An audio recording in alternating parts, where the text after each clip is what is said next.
All right, I'd like to welcome you all to our May board meeting, Fountain Lake School District. We're going to start us off with a pledge, and we'll follow with prayer. I pledge allegiance to the flag of the United States of America and to the republic for which it stands, one nation, under God, indivisible, with liberty and justice for all. Lord, we come to you for this monthly meeting. We ask for your wisdom and guidance as we have a full agenda tonight. We ask that you would help us make good decisions for the students and staff here at Fountain Lake. We thank you for the staff that we have and for the ones that will be joining us and for the students that will be joining us in the coming year. We just ask for your continued protection over all. In Jesus' name I pray. Amen. Amen. All right. Start us off will be item 1, the consent agenda items. Does anybody have anything on the consent agenda items? We got one question. Yes, sir. On the bills, do y'all keep like a breakdown or like purchase orders? Cause like that last month's roughly $8,500 to just Amazon.com. So that's itemized. It is typically run through our P-card programming, so from an auditing perspective, you'll see the individual purchases. The unfortunate thing is it's hard to line item those purchases if they exceeded the 20,000 threshold, that it would require board approval, but yes, they are itemized. All right, I've got one on the David janitorial contract. The new contract, Yes. okay. All right, so we'll get it right. All right, so it's the same as, I went back and looked at, I think it was the last time we had renewed their contract, and it stayed roughly the same, the $29,500, $132 per month. But then we had, so now we're adding a couple of day shifters, correct? So what that is if you want to scroll down, Mr. Campbell, let's see what page it's on. I have labeled COVID-19 right there. That one is a qualifier for ESSER. So we were paying that third day custodian just because of COVID-19 daily duties. That person, and David is aware, if the COVID-19 guidelines are lifted, that position would probably go away. So this is getting covered in ESSER 1, 2, and 3. So it's an additional day custodian. Correct. That we have on staff. However, prior to COVID, we were a little bit concerned about our ability to cover the 19 buildings that we hold, getting the restrooms morning and afternoon. With the third custodian, we feel like we do a better job in that, but it's always a challenge with the number of kids we have, staff, Right. and the number of buildings. But yeah, to answer the question, it's the third custodial position that has been added, Right. and it's a day position. Yes. And it's ESSER paid. ESSER paid. Okay, question, on the 29,512, when was the last time that we put out, like, for other businesses or whatever, to bid on the janitorial services? I couldn't give you a good answer on that one. Not in my last 4 years. We have not. It has not been bid since I've been here. Now, it could be, you can always take things back out to bid. I'll give you an example as to, one, it depends on the degree of satisfaction. So by law, we could rebid janitorial and food service. Anytime you create transitions, you have a learning curve in either of those environments, and so you have to manage what's the cost threshold of savings and the learning curve for somebody else to come in. But we have not bid it in the 5 years that I've been here.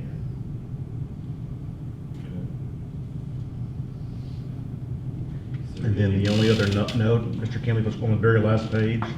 That is the additional night crew. We have never had the K1 building staff. That was Alicia Ugardachia's building. So this will be new money just for that, to take over that building for the night crew.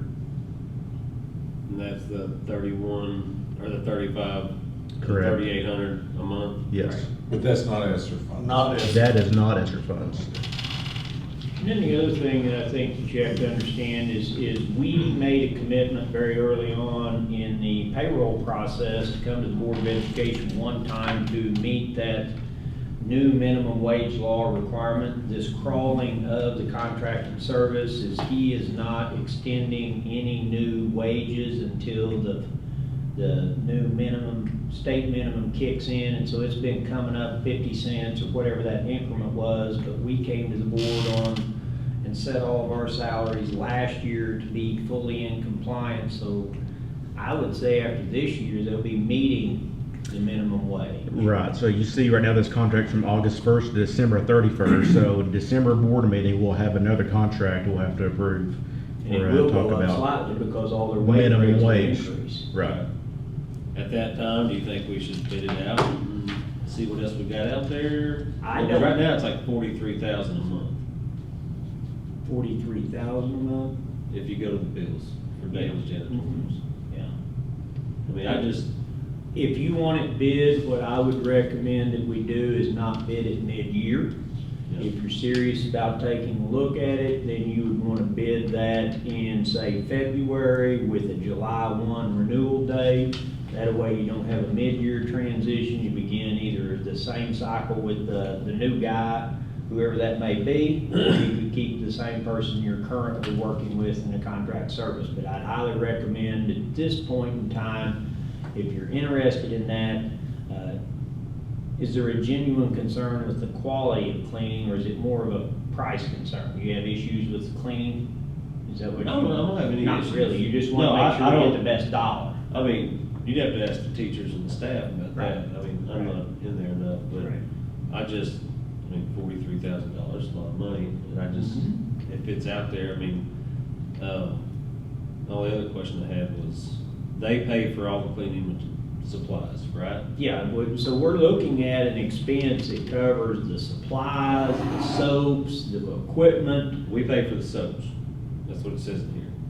Yes, Yeah, but the equipment, yeah. they own the equipment or lease the equipment. So I've done this two different ways. In Missouri, we owned it all and went that route, had our person oversee. The first challenge you have is supervision of the custodial staff.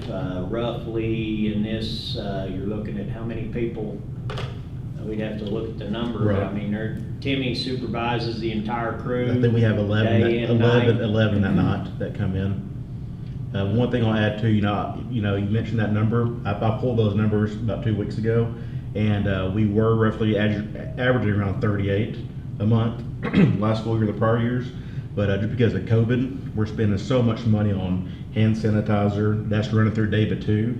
And I don't know if we have it on this board meeting, if we linked it in, 'cause we had an admin team meeting, or I think we met with Dr. Murphy, myself, Mr. Campbell, and Tanya about ESSER funds, but we do have was it $30,000 or 40?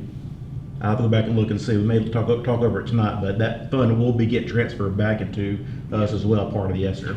So around $40,000 will be coming back. We're trying to transfer any eligible expenses within this contract back to the ESSER funds. Right. We are into, is it the third vat or second pallet of hand sanitizer Our pallet? second. We're on our second, and so they're what, $7,500 a pallet? Right. On hand sanitizer, so we spent $14,000 on hand sanitizer.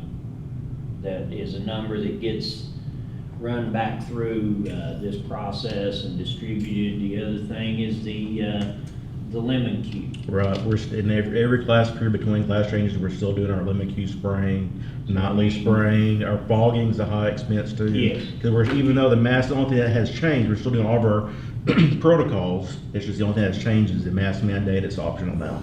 But all of our cleaning protocol remains in place. Right. So, but I agree, sometimes you want to make sure that services rendered are comparable. The thing I would share with you is that labor, when they're basing labor at minimum wage, the competitor is either gonna base labor at minimum wage or it's gonna be higher. There's no true, if these guys were paying $16, $17 an hour on the labor side of things, you could get under that in a true contract, but because they're going up based on minimum wage constraints, nobody can outbid the labor side of it because they're bidding minimum. So from there, it's quality of work, because the cleaning, the task has to be completed, and the thing that I work with Hayden on is just making sure that the quality of the cleaning is at an acceptable threshold, because it's that balance. You don't want to overextend your expenditure, but in the same regard, you don't want dirty buildings, but we feel like we have a pretty good balance in terms of cleaning the facilities. But we'll take into consideration the comment.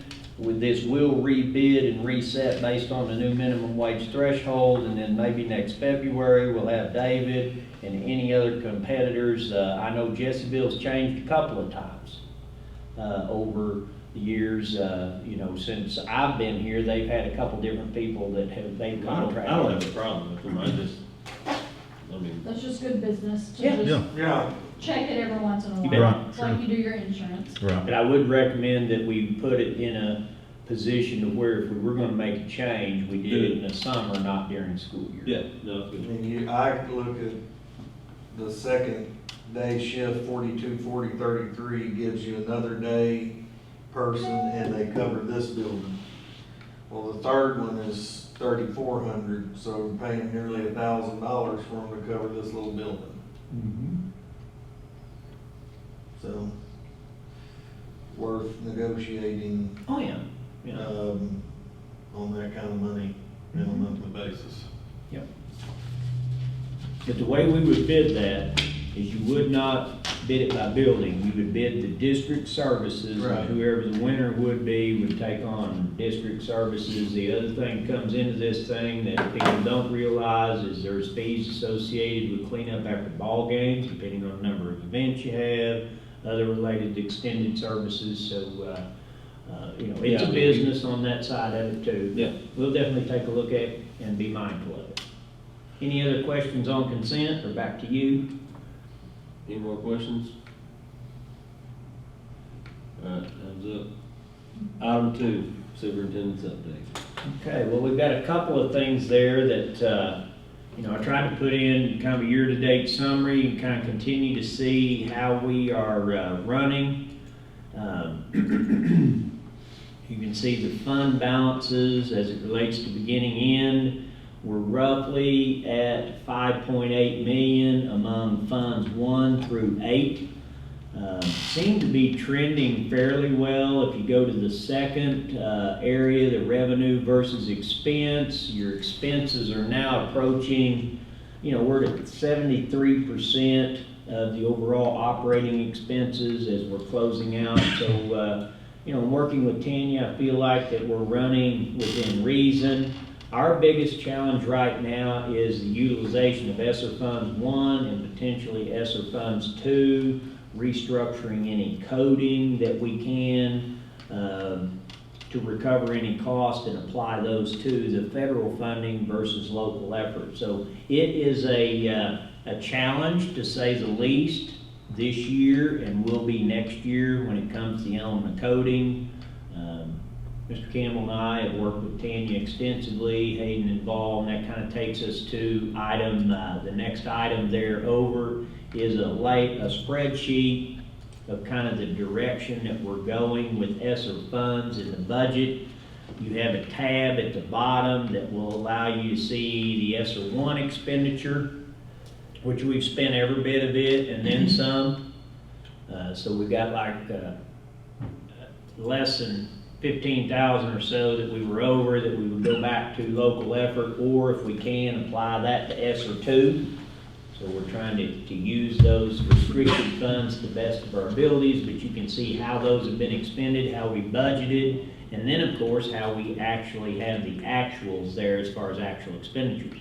Mr. Campbell, if you hit tab number 2, through your consent agenda and discussions over the last couple of months, you can see one of the things there that's an actionable item tonight is retention pay during the pandemic. That's gonna come out of ESSER 2 to the tune of $324,000 with the intentionality that every employee embraced coming back to work this year. And so what that does is provide a $1,500 benefit across the board to employees who worked throughout the year during this pandemic. We'll get into that as an open session item, but if you continue to scroll down through there, some major allotments as it relates to learning loss. The 3 lead teachers that you're going to be approving this evening are funded through ESSER 2, and they will be eligible in ESSER 3, so we'll fund those salaries over the next 2 years out of these funds to support teaching and learning. You can see some pretty heavy expenditures in ESSER 2 related to technology. A total restructure of the backbone will occur. We'll take the district down for a few days this summer. That's an item there where the firewall and wireless will be retrofitted, broadband.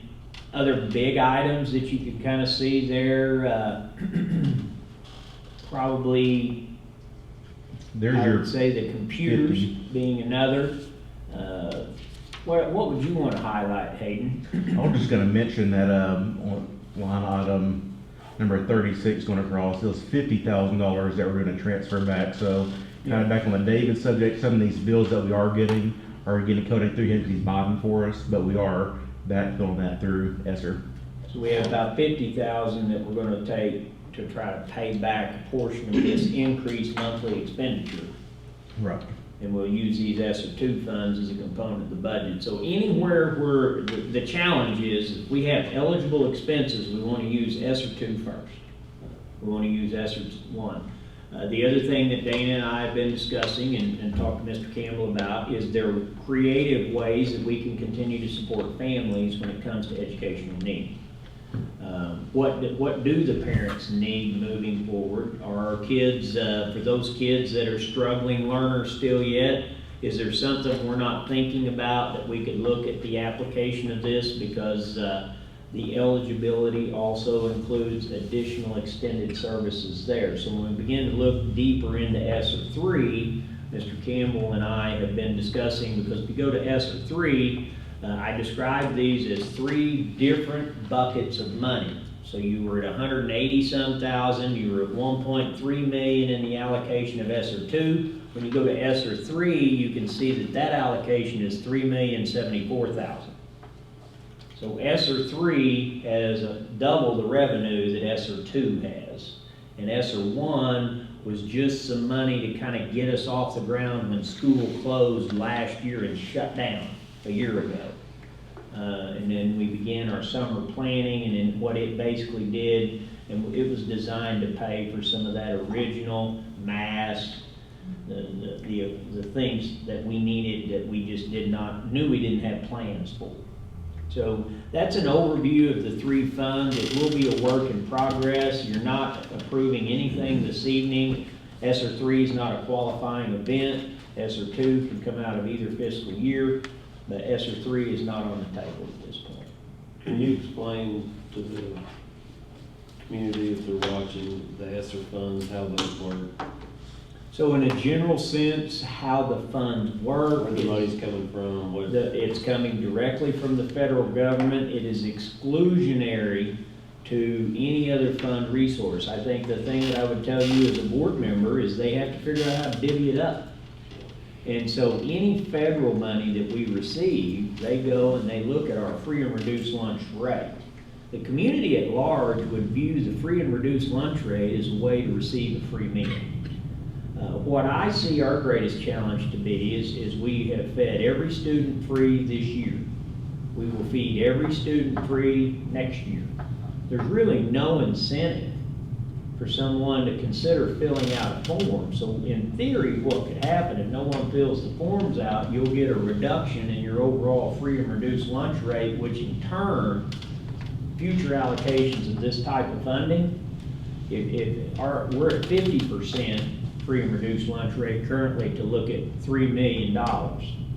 Had our free and reduced lunch rate been down at 25%, we'd got $1.5 million. So that gives you an example of how important filling out the free and reduced lunch rate. Whether you form. qualify for it or not. Oh, yeah, whether You you're need to fill it qualifying out. or not, we really would encourage, and of course, it's a confidential form.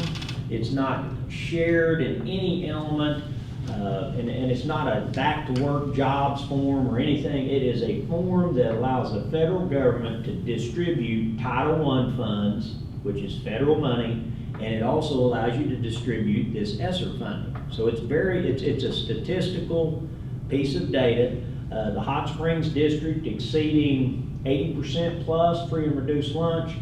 The money that they've received is literally in the, we're talking about 5 million in ESSER 3. I'd say they're pushing 35 million. Yeah. So, I was gonna mention that. based on where you're at with your free and reduced lunch and the number of students. Now, the relative thing there is it's 80% free and reduced and well over 3,000 students, but we're 50% free and reduced with roughly 1,350 students. So,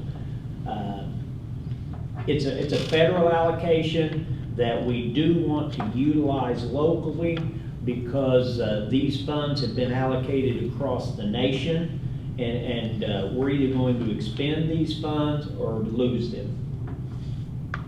And when I say lose them, they would go back to the federal government and potentially be reallocated to another project.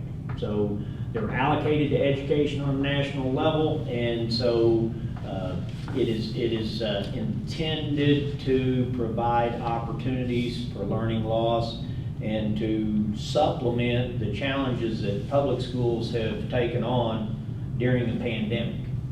We have to remind ourselves as a board and governance structure, this was our first run at a pandemic, and what a challenge. It's not over yet, but it's been very challenging and costly.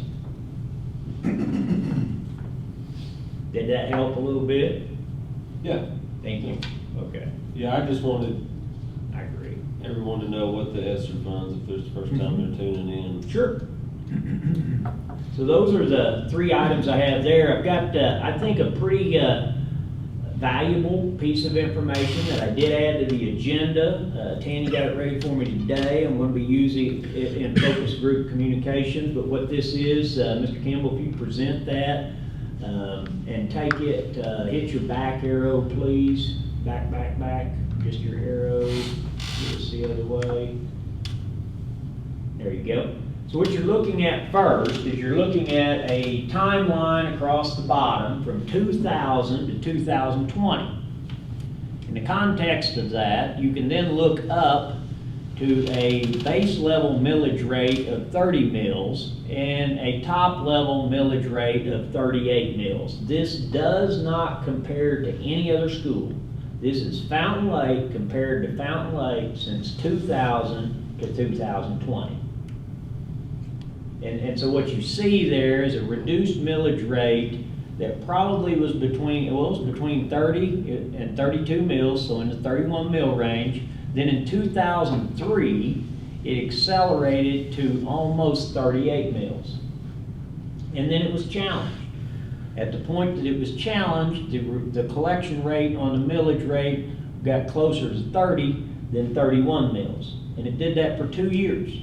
Upon the conclusion of that, it was reinstated back to near the 38 mills in 2006. At which point in time it was rolled back in terms of the collection in 2007 to the current rate of 34.8. So in 2007, you set your millage rate to be a constant from 2007 to 2020. And so that's the millage rate history since 2000. And I think it's a relevant document for the community to kind of see how the county has collected the money, of course, for the revenue. So that's the millage rate. Before you address any questions, we can come back to a slide, but then we go to the next slide. And so what you're seeing here is the cause and effect of assessment. So when you have a millage rate, you're going to apply the amount of assessed value of property to determine the actual revenue. But this is a snapshot of your assessment, so you can kind of see that your assessment as a whole has slowly and gradually continued to grow. If you look statewide, you're gonna find districts that through that 2000 to 2020 period, they could peak and fall. They could start at a high and go down.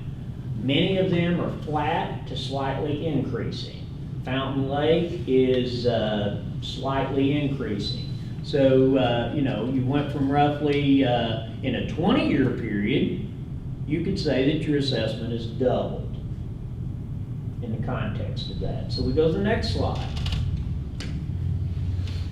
And when you look at the next slide, it kind of tells you, based on the overall amount of assessment and your millage rate, you can see kind of the highest point of collection for this district was on 34.8 mills, the equivalents in the 11-12 year, where it exceeded $15 million in funds 1, 2, and 4. So in the context of this, I worked with Ray Beardsley to pull the information to give you a consistent element taken off of the annual statistical report, because people want to know where'd you get these graphs. And that's where we pulled them from state data. From there, you can see that the revenue, go back just for a moment, you can see from that high point of 11-12, we took a dip, got to 14-15, and it began to stabilize and recover. Slowly began to recover, but then it became flat again with a slight recovery, and so in the last 2 years, it's been pretty much the same. So that gives you a snapshot of the revenue that is collected based on the millage rate and the assessment available. And the final statement I would make there is your 20 number does not reflect current revenue that would become available in the next fiscal year. The final thing that triggers all of this is how many are you serving? Who's your kids? What's your population? Our high point in terms of enrollment was 17-18. That's when we were pushing that, we were approaching that 1360, you know, nearing, as you can see there. Now this is Dana, what this gives you a reflection, the reason it's not quite as high as this is average daily attendance, which is an average of all 4 quarters. So it's not third quarter membership, it takes both, it takes in the beginning and the end of the year, averages it all out. You've had a slight decline in 18-19, and then of course the current COVID year in 19, and prior to COVID, the onset of when we shut school down last year, we had a reduction of ADA, and it took our enrollment down below the 1,300 threshold. If you went and counted kids today, it would be in excess of the 1,300. So average daily attendance is a culmination of what happens at the beginning of the year, the end of the year, and everything in between, who's actually attending, not membership. So it'll be slightly lower than the actual number of students enrolled. Then the final statistical data is the per pupil expenditure. So you take your revenue, you figure out what you're spending per kid, and some of your high points in terms of Fountain Lake's per pupil expenditure in that window of time from 2011-12 up through roughly 14-15, you had higher revenue with a lower number of students. So what's kind of happened over the time is your assessment growth, and your millage rate's been a constant. Your assessment growth's continued to go up, but your assessment growth is not graduating at the same rate as your enrollment. Therefore, your per pupil expenditures actually went down over time, and it is slightly up, and the reason it's up for 19-20 is you saw that overall enrollment was down. So your per pupil expenditure is up. So it's not like you got that much more money, but in that 19-20 year, you had a lower enrollment. So it gives you a little bit of a historical perspective, but it kind of hopefully paints a picture of how assessment and millage rate culminated with the number of students you serve gets you to your per pupil expenditure. Because as we continue to move forward and have a discussion, you know, can we continue to fund our schools effectively at 34.8 mills is what we're going to be asking ourselves We've done that effectively since, if you go all the way back, Mr. Campbell, at this point in time, we've done that since 2007 with no change. And so the challenge will be, the thing we can't control as a board is we cannot control the percentage of assessment growth. We think there's going to be potential growth with the roadways. The only element or trigger point that you can control and authorize is to give consideration to whatever the millage rate is so that your collections can govern serving the student population that you so choose. So, you know, since 2007, millage rate's been a constant. You see those two peaks, and there was a piece of litigation in between. It rolled it back and landed it at that point.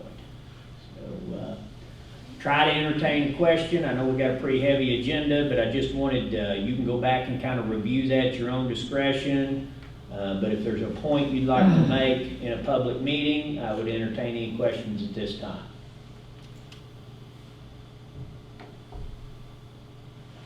Everybody good with that? I think it tells a pretty significant story. I think there's financial stability within the district, but the district is not without its own financial challenge. It's been pretty flat for a long time. And Mr. President, that's all I have. Mr. Vice President, that's all I have here this evening to share. If you want to go on to item C. Director of Support Services. Mm-hmm. Only updates that I'll give is McHenry. We were expecting to be paving today. Rains got us, so we're hopefully looking at Friday or early next Monday. A few other things I would add is we've been waiting a while for our RDOT to come back in and put city pit in and repack in 2 locations. And we climbed the RDOT tree several times to not get a hold of anybody, so we went ahead and told McHenry to go ahead and fill those 2 areas in. Those areas are filled in and compacted, so we are ready for our asphalt. So we're hoping early next week at this point. I have not talked to Mike today, Mike McHenry, and so I'm assuming early next week we'll be scheduled for our asphalt. That's really all I had. Asphalt is going from the road all the way over here behind the greenhouse, right? Yes, Correct. that's just coming out by the greenhouse, by the ag building, so we should have pavement. We're taking them gates out. Yeah, all that'll open up. I will come back to you. We've studied that area, and we will have a sidewalk that runs in front of the greenhouse. Now, has not been approved by the board. Don't have you a number, but we've got to have a pedestrian egress out of our new parking lot onto the sidewalk to come right onto the campus. Mm-hmm. So asphalt next week. Yes. We're hoping for next week. Gas line was relocated last Friday. It was already relocated. We did our changeover. That took us down. We did some cold meals this past Friday, so we didn't have any heaters in our cafeteria. So we got everything swapped over. We are on a new gas line now, so we were hoping for no more utility interruptions for the remainder of the year. What's the update on the solar panels? Solar panels, I talked to Chrissy last week, and the land is acquired and the bidding process is complete. So it's a matter of now getting equipment in. Very soon we should start seeing the clearing of the property. So It's down here on the right. it is right across from Belvedere, right when we turn in. And I was hoping too to have them here at our next board meeting to kind of give us a good update. Right. But I did talk to Bill, their CEO, and he does foresee a completion by the end of this year. I think the thing that I would tell you is I've watched that process unfold. There is a significant degree of uncertainty on property value in our area based on the roadways. I think the value of property, everyone's hedging an increased cost. You know, and where does that fair market value land versus a true value versus a potential future value? And I think if anyone's out there listening, they're trying to acquire property, it's very challenging. I mean, to not have to pay a price that's well above current value. Yeah, he did send me the list. We are one of 6 that he does see getting completed by the end of this year. Anything else? That's all I have. Mr. Campbell? Yes, sir. This is the time of year where we have two big things going on. One of them is testing. We have completed our state testing, and we have through this week, we have the window open for our last round of NWEA testing in the elementary and middle school. So we won't know about state testing, what our results are on that until midsummer. Hope to come back to you next month with a breakdown on the NWEA, what that looks like going forward. We see some growth in a lot of places, and we feel pretty good about that. So, Is that the ACT Aspire? well, the ACT Aspire is the state testing. We'll get that. Supposed to get that by July 1st each year, so we're hopeful on that. But saying that, we had lots of virtual students come in to do their testing, and had that with the NWA and the ACT Aspire. Our folks have worked really hard to get everyone tested, and in the midst of the pandemic, testing didn't go away. It was required. In fact, the state provided NWEA as one of our options as a way to measure. So we've got that. The other big thing is it is hiring season for us, and you'll see that when we get to the personnel section. I've set in on probably 60 interviews so far this last 6 weeks. And we made some really, I'm excited about the folks that we're recommending to you, that we've recommended to you so far, and that we're recommending to you tonight as well. There's some folks with some really impressive skill sets are interested in coming to work here, and so it's been, we've had lots of options, lots of applicants for every position we posted, and so. And a It's lot of always discussion. encouraging. Well, that is encouraging, Yeah. because across the state, there's a shortage of teachers, so, you know, we're blessed to That be in people this want to work community here. that they want to work here. Yeah. So, We had 45 applications for elementary teaching. That's amazing. That's amazing. But I would also echo that we've taken a vested effort in expanding, reaching out, trying to establish, strengthen the network, entering into an element of recruitment, as well as taking what applies. You also have to make sure you're marketing yourself and a wide array of ideas and ways to make sure that people know the job's available, and then also encouraging applications as well. Great job. I got one question about testing. Sure. ACT testing, they can start testing what, 9th grade? They could, yeah. I mean, they could get a baseline test. Do we push that? We can't force them, but No, do we? because it's on a Saturday, we've kicked around, how do we'd like to do some sort of ACT testing program. And then we have a prep, We have a class. prep class, but as far as getting that baseline test in 9th grade, I mean, that's something, right now, they have to pay, and they have to get here on a Saturday to take I the mean, test. parents can sign their children Yes, up for it. yes, but as far as us facilitating that. No, I'm not talking about that. Yeah. Do we get very much, do people bite on it? Do people use, do they? Not a whole lot, you get a little bit, we do that, we have done the, what is it? You see, you had to ask me, and The ACT prep is a component that's taught as a class that students can enroll in. Right. There's a separate component that allows for students to have a Yes. self-taught approach, is what Yes. he's alluding to. But like It's if a student takes an it's ACT, college. every time they take it, They can only improve their score.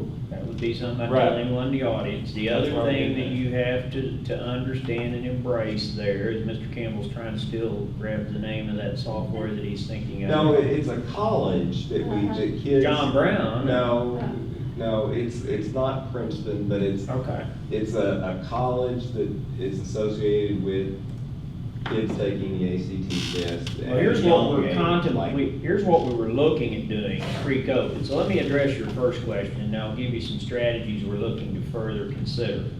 The thing that any student who takes that ACT test can improve that test at any point in time.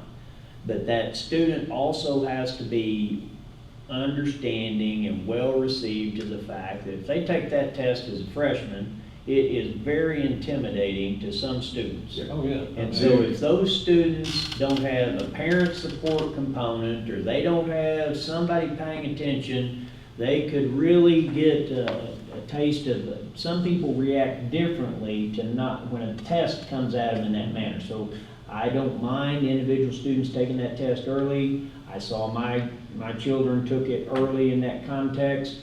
But not all of them. Each of mine performed differently and reacted differently to it, because it is pretty overwhelming the first time you take it, especially if you start in that 8th grade year or 9th grade year. Oh, yeah. Taking the ACT test. Well, I took it once, and you don't want to hear much. Yeah. Now, So go our ahead and viewers, explain what you were saying. our viewers are weighing in here. It's the Duke TIP program. There you go. Through Duke University, but they Thank also you, viewers. do it through Upward Bound with Henderson State University. So there are a couple of places there. Now, And one of that's the- 7th okay. graders do the Duke TIP program. Sorry, I couldn't remember the college name. So what we were discussing, and have met with ACT twice, because ACT is attempting to support students more in depth than just the ACT course, is they do have a graduated scale now of the ACT test that reflects the full expectation of the test in the junior year. And so what we were considering before COVID is we were really studying the introduction of a freshman level ACT test. So it's a scope and sequence. It doesn't introduce math concepts that would be on the ACT test in its whole, but it would determine what you know and you don't know, and it would show those graduated gaps where a student could take it in the 9th and the 10th grade year and get a more realistic approach as to whether they're prepared or are going to do well in their junior year or not. And it would give us a different way for kids and parents to look at a direct correlation to ACT other than the NWA formative assessment. So ACT provides some opportunities there, and we have seriously considered a freshman level opportunity that would be funded by the school. That would not be something that students would have to pay out of pocket, so that we could continue to support students in the preparation of that. Of course, fundamentally, the last statement I'll make on this topic is we want to follow the individual student's interest, but you need to align interest and academics and make sure that you have a realistic goal set for the type of work that you want to enter into. And so your skill set should align with your interest. We want that because you may want to be a doctor, and that's all wonderful, but you need to have a degree of preparation that moves you towards a 4-year college, and of course, with most universities, baselines being 21 plus on the composite of all areas. So, Mr. Campbell, is there any other areas that you and I have met with ACT, members of our leadership team have met with ACT? Right, and ACT, so ACT Aspire interim tests are going away. Those were ACT Aspire, like benchmark tests throughout the year. Those are going away next year. The state ACT is not doing those. They're shifting to an online platform called Mosaic, and they'll have a database of test items at some point in the future. I think we'll be able to access that next year should we choose to. But then the ACT Aspire test goes away. They've committed to keeping it in place for Arkansas through 2023, but Arkansas will have some replacement for ACT Aspire testing after 2023. Doesn't take away ACT testing Right. for the high school students, but Right. So we don't want to put all our all our eggs in an ACT Aspire basket. Because they're gonna change. They're gonna change the assessment, but we still want to prep kids for ACT. So it's kind of a juggling act that we've always been under. But I would- We had state testing with benchmarks and ACT for college entrance, and we've always been trying to balance that. But your report card will be based on the results of the ACT Aspire test in culmination with an ACT outcome. Until the ACT Aspire goes away. Until it changes in '23, at which point in time you'll have a different state assessment. That's all I have. Good questions, good conversation. Anything else? All right, item 3, new business. Motion to approve increase of the base certified salary to 41,000. Any questions on that? I would just make a comment. I am excited, elated that we can take our salary to this level for our employees. This will be roughly a $1,700 increase to the base rate of pay, far exceeding any recommended salary increase that we have had since I've been here. Where does that put us countywide? Well, so let's talk about the rationale of why we're doing it, and then we can discuss how we would then compare. The act itself is trying to drive legislatively this spring. The act intentionally puts money directly into certified teacher pay if your median average of salary is below $51,200. Ours was in the 49,000 plus range. It guarantees an allotment of funding under this threshold through a 2-year cycle with the sustainability of that funding moving forward. You get the money through prior fiscal year, third quarter ADM, and that number is then paid at $185 a student. The estimate of what we will be receiving is almost $245,000 from the state, directly earmarked to teacher salaries. Applying all of that to the base rate of pay, the base in a general sense would have exceeded $1,500. I'm recommending tonight that we take it to $1,700. The cost locally is roughly $25,000 local effort to take us from $40,800 to $41,000 on the base. So the majority of this money is being funded by the state and being offset with roughly $25,000 worth of recurring local effort to get us to a $41,000 base salary. Now, how does that compare to the area? Highest, I think, is Lakeside, pushing 44,000. Hot Springs and I think Lake Hamilton are still exceeding us. And then Cutter, Jessieville, and Mountain Pine would be below us. So even though I think we're getting more aggressively, we're getting closer. We're getting close to where we should be. Yes. Lakeside and Lake Hamilton didn't approve for this.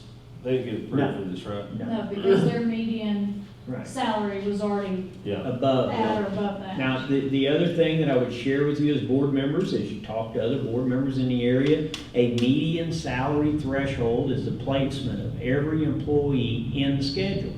So if you have a senior heavy staff, when you think about the context of that, if you had the majority of your people in the bottom half of your schedule, it's gonna drive your median average up. Our, I think, age threshold is pushing 10 point some odd years. If we don't have a staff that is in the bottom of the schedule, I think that benefited us. I don't know that another school that did not qualify was Benton, and I don't think Bryant qualified. So it's a balance of where your employees are at in your schedule and the pay structure within your schedule. We have a graduated structure of $510 down each step. If you deepen into the schedule, like on a percentage increase, a district that does that, that would have not been advantageous in this instance, because it's really about the average of the employees that you have on staff. And so it varies from district to district. So this 1,700, that is for every certified employee on campus. It will, what it will do, yes, And I think every it's- certified employee is in the salary schedule 1750. except for me. Now, if I understand the salary schedules I'm looking at, we did not change the steps as far as. Still the dollar. 510. 500, 510, so technically, we're raising the base, but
To kind of summarize, it is a state allocation, and so in your motions tonight, you'll have a reflective motion to affect the classified staff following the discussion of this motion, so,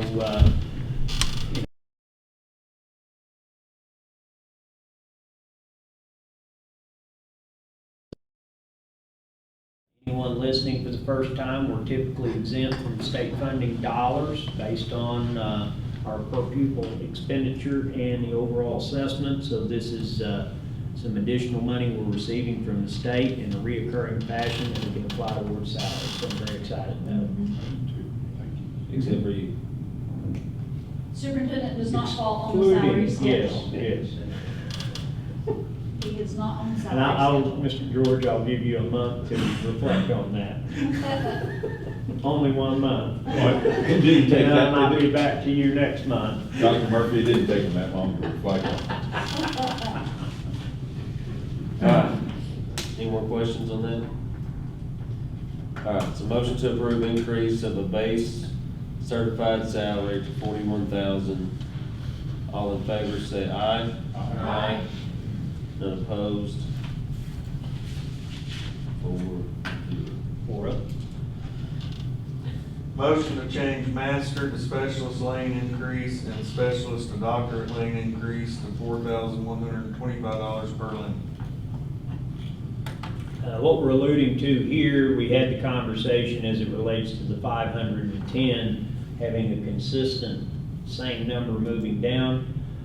In our step schedule moving across, when it was introduced, it was going from bachelor's to master's, it was 4125, but then when you go from that to specialist, it was half that money. And all I'm asking the board to do is make it consistent to the right as it's consistent down. Totally agree with that.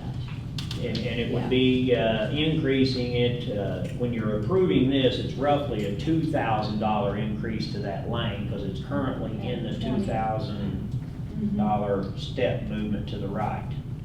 Good. So you were rewarding somebody for getting their master's degree But with a not- $4,100 raise, but then when they got their specialist, it wasn't as big of a 2,100. reward. Yes. So it's making it consistent across. Yes.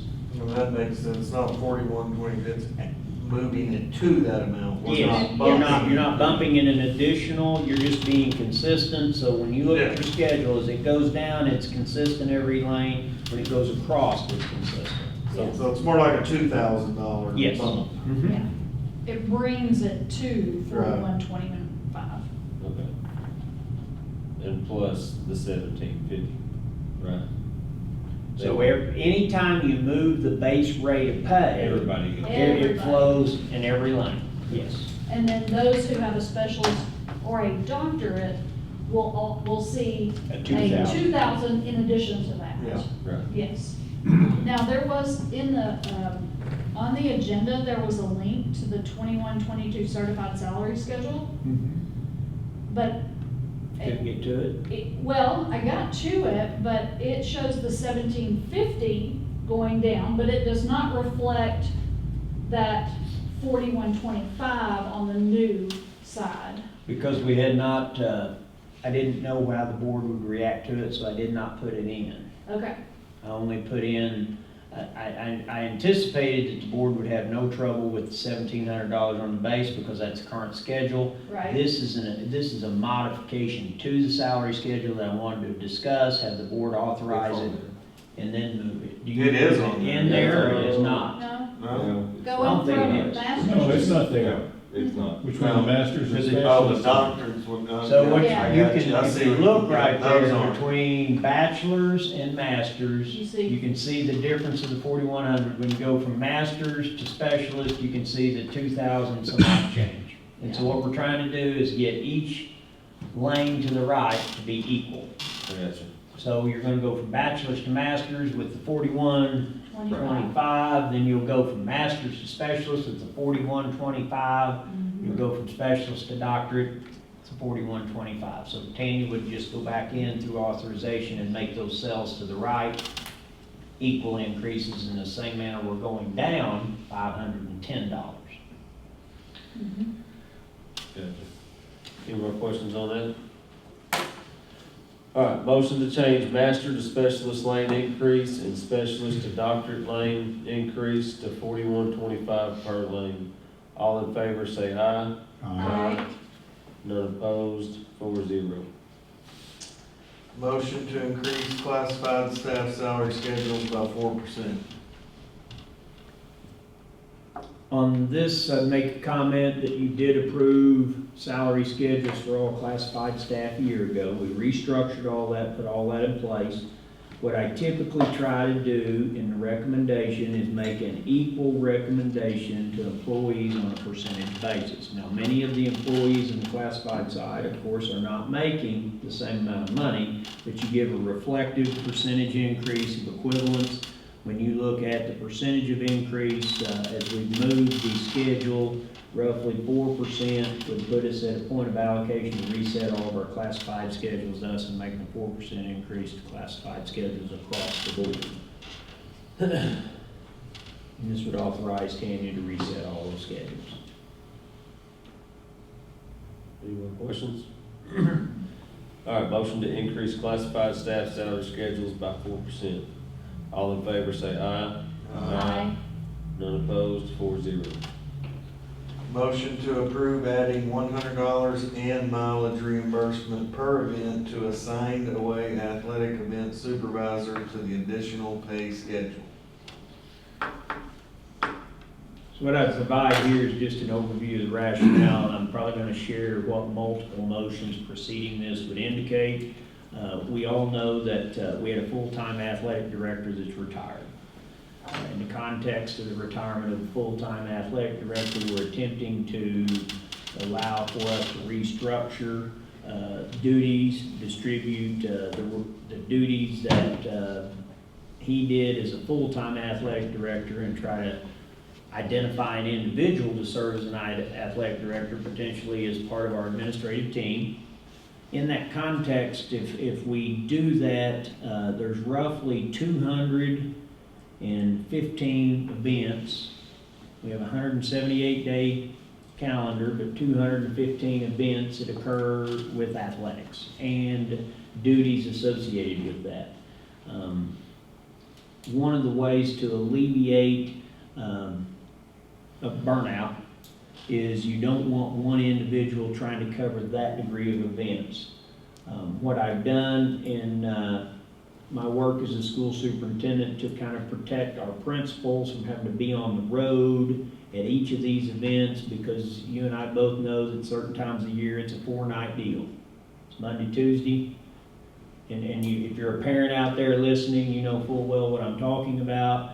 AAA kind of requires that we have an administrative presence there above the coaches that attend, and we contact the visiting school and let them know that we're not attending.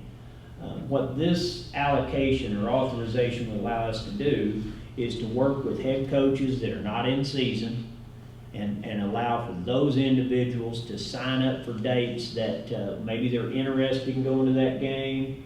Maybe they want to pick up a little bit of extra money, but we work with all those head coaches and let them know as an administrator on duty, you're trying to frame out a consistent expectation. So we've been working as an athletic coaching staff. We've had a couple of meetings talking about this concept.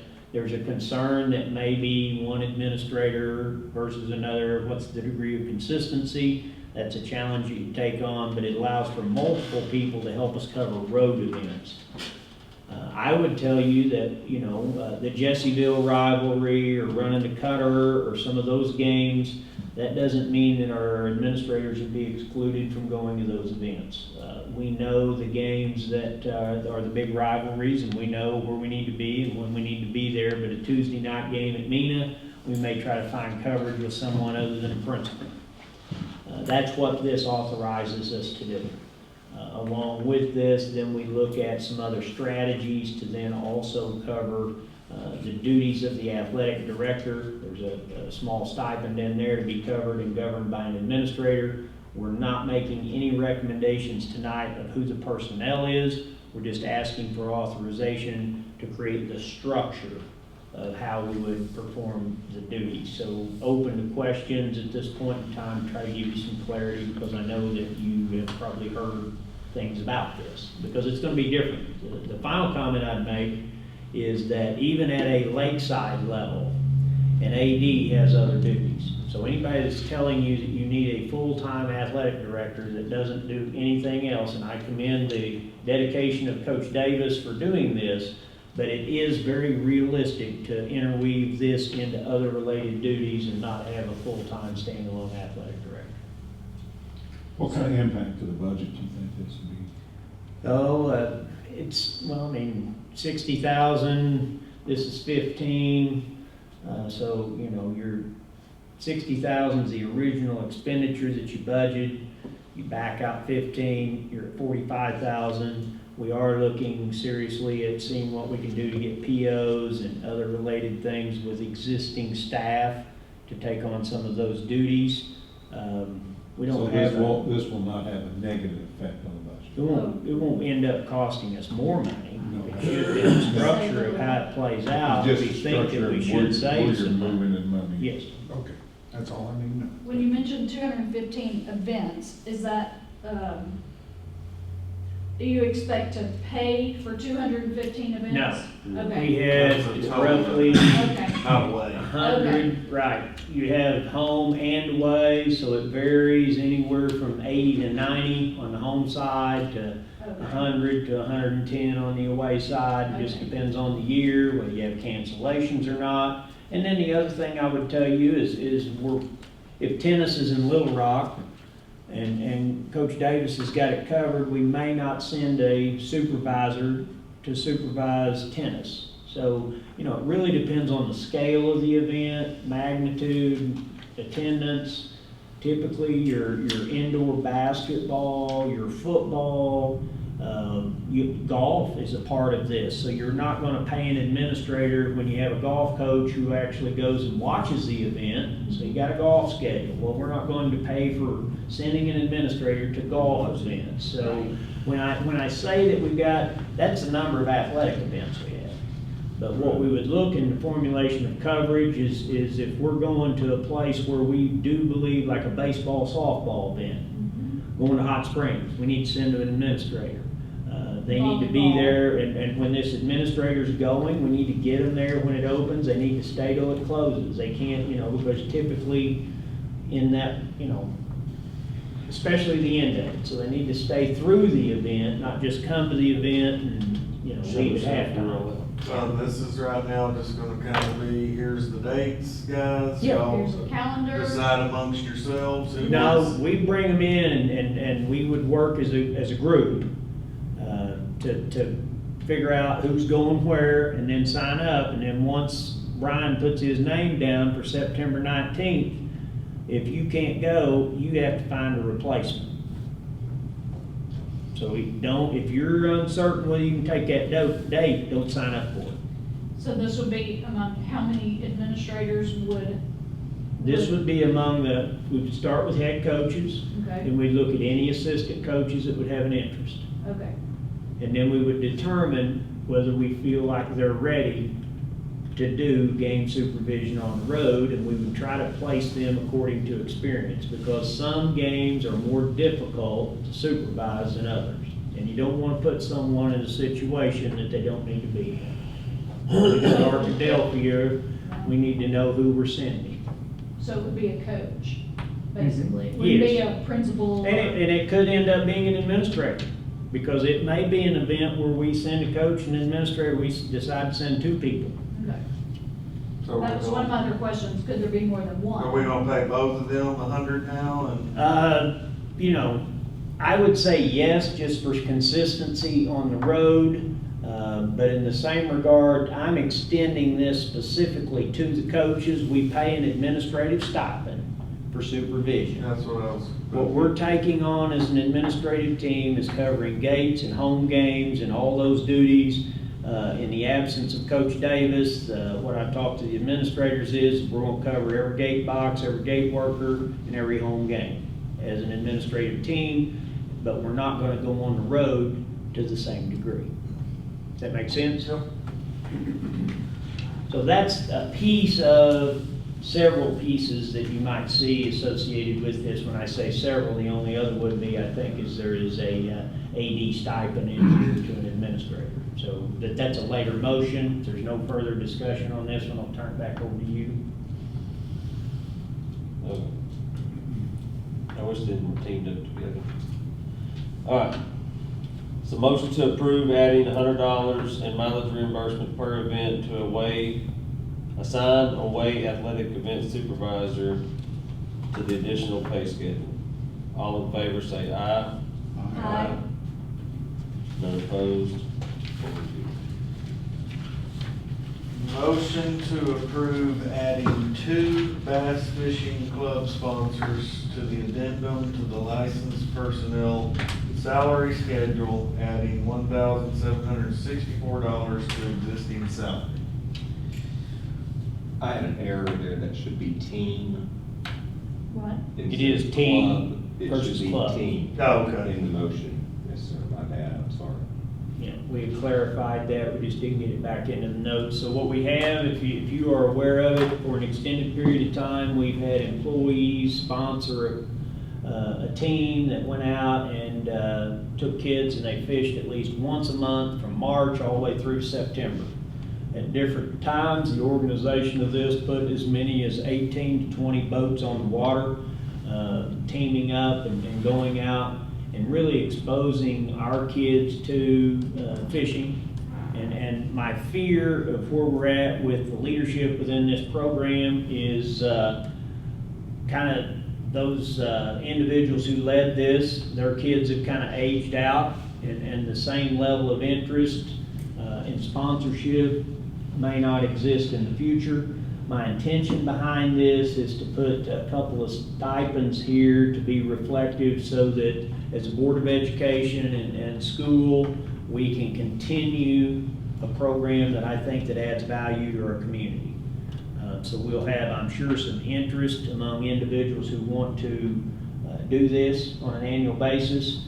The $1,764 aligns with your lower level stipends and your duty schedule. If you wonder where we got that number. That was one of my questions. Where did you get that number?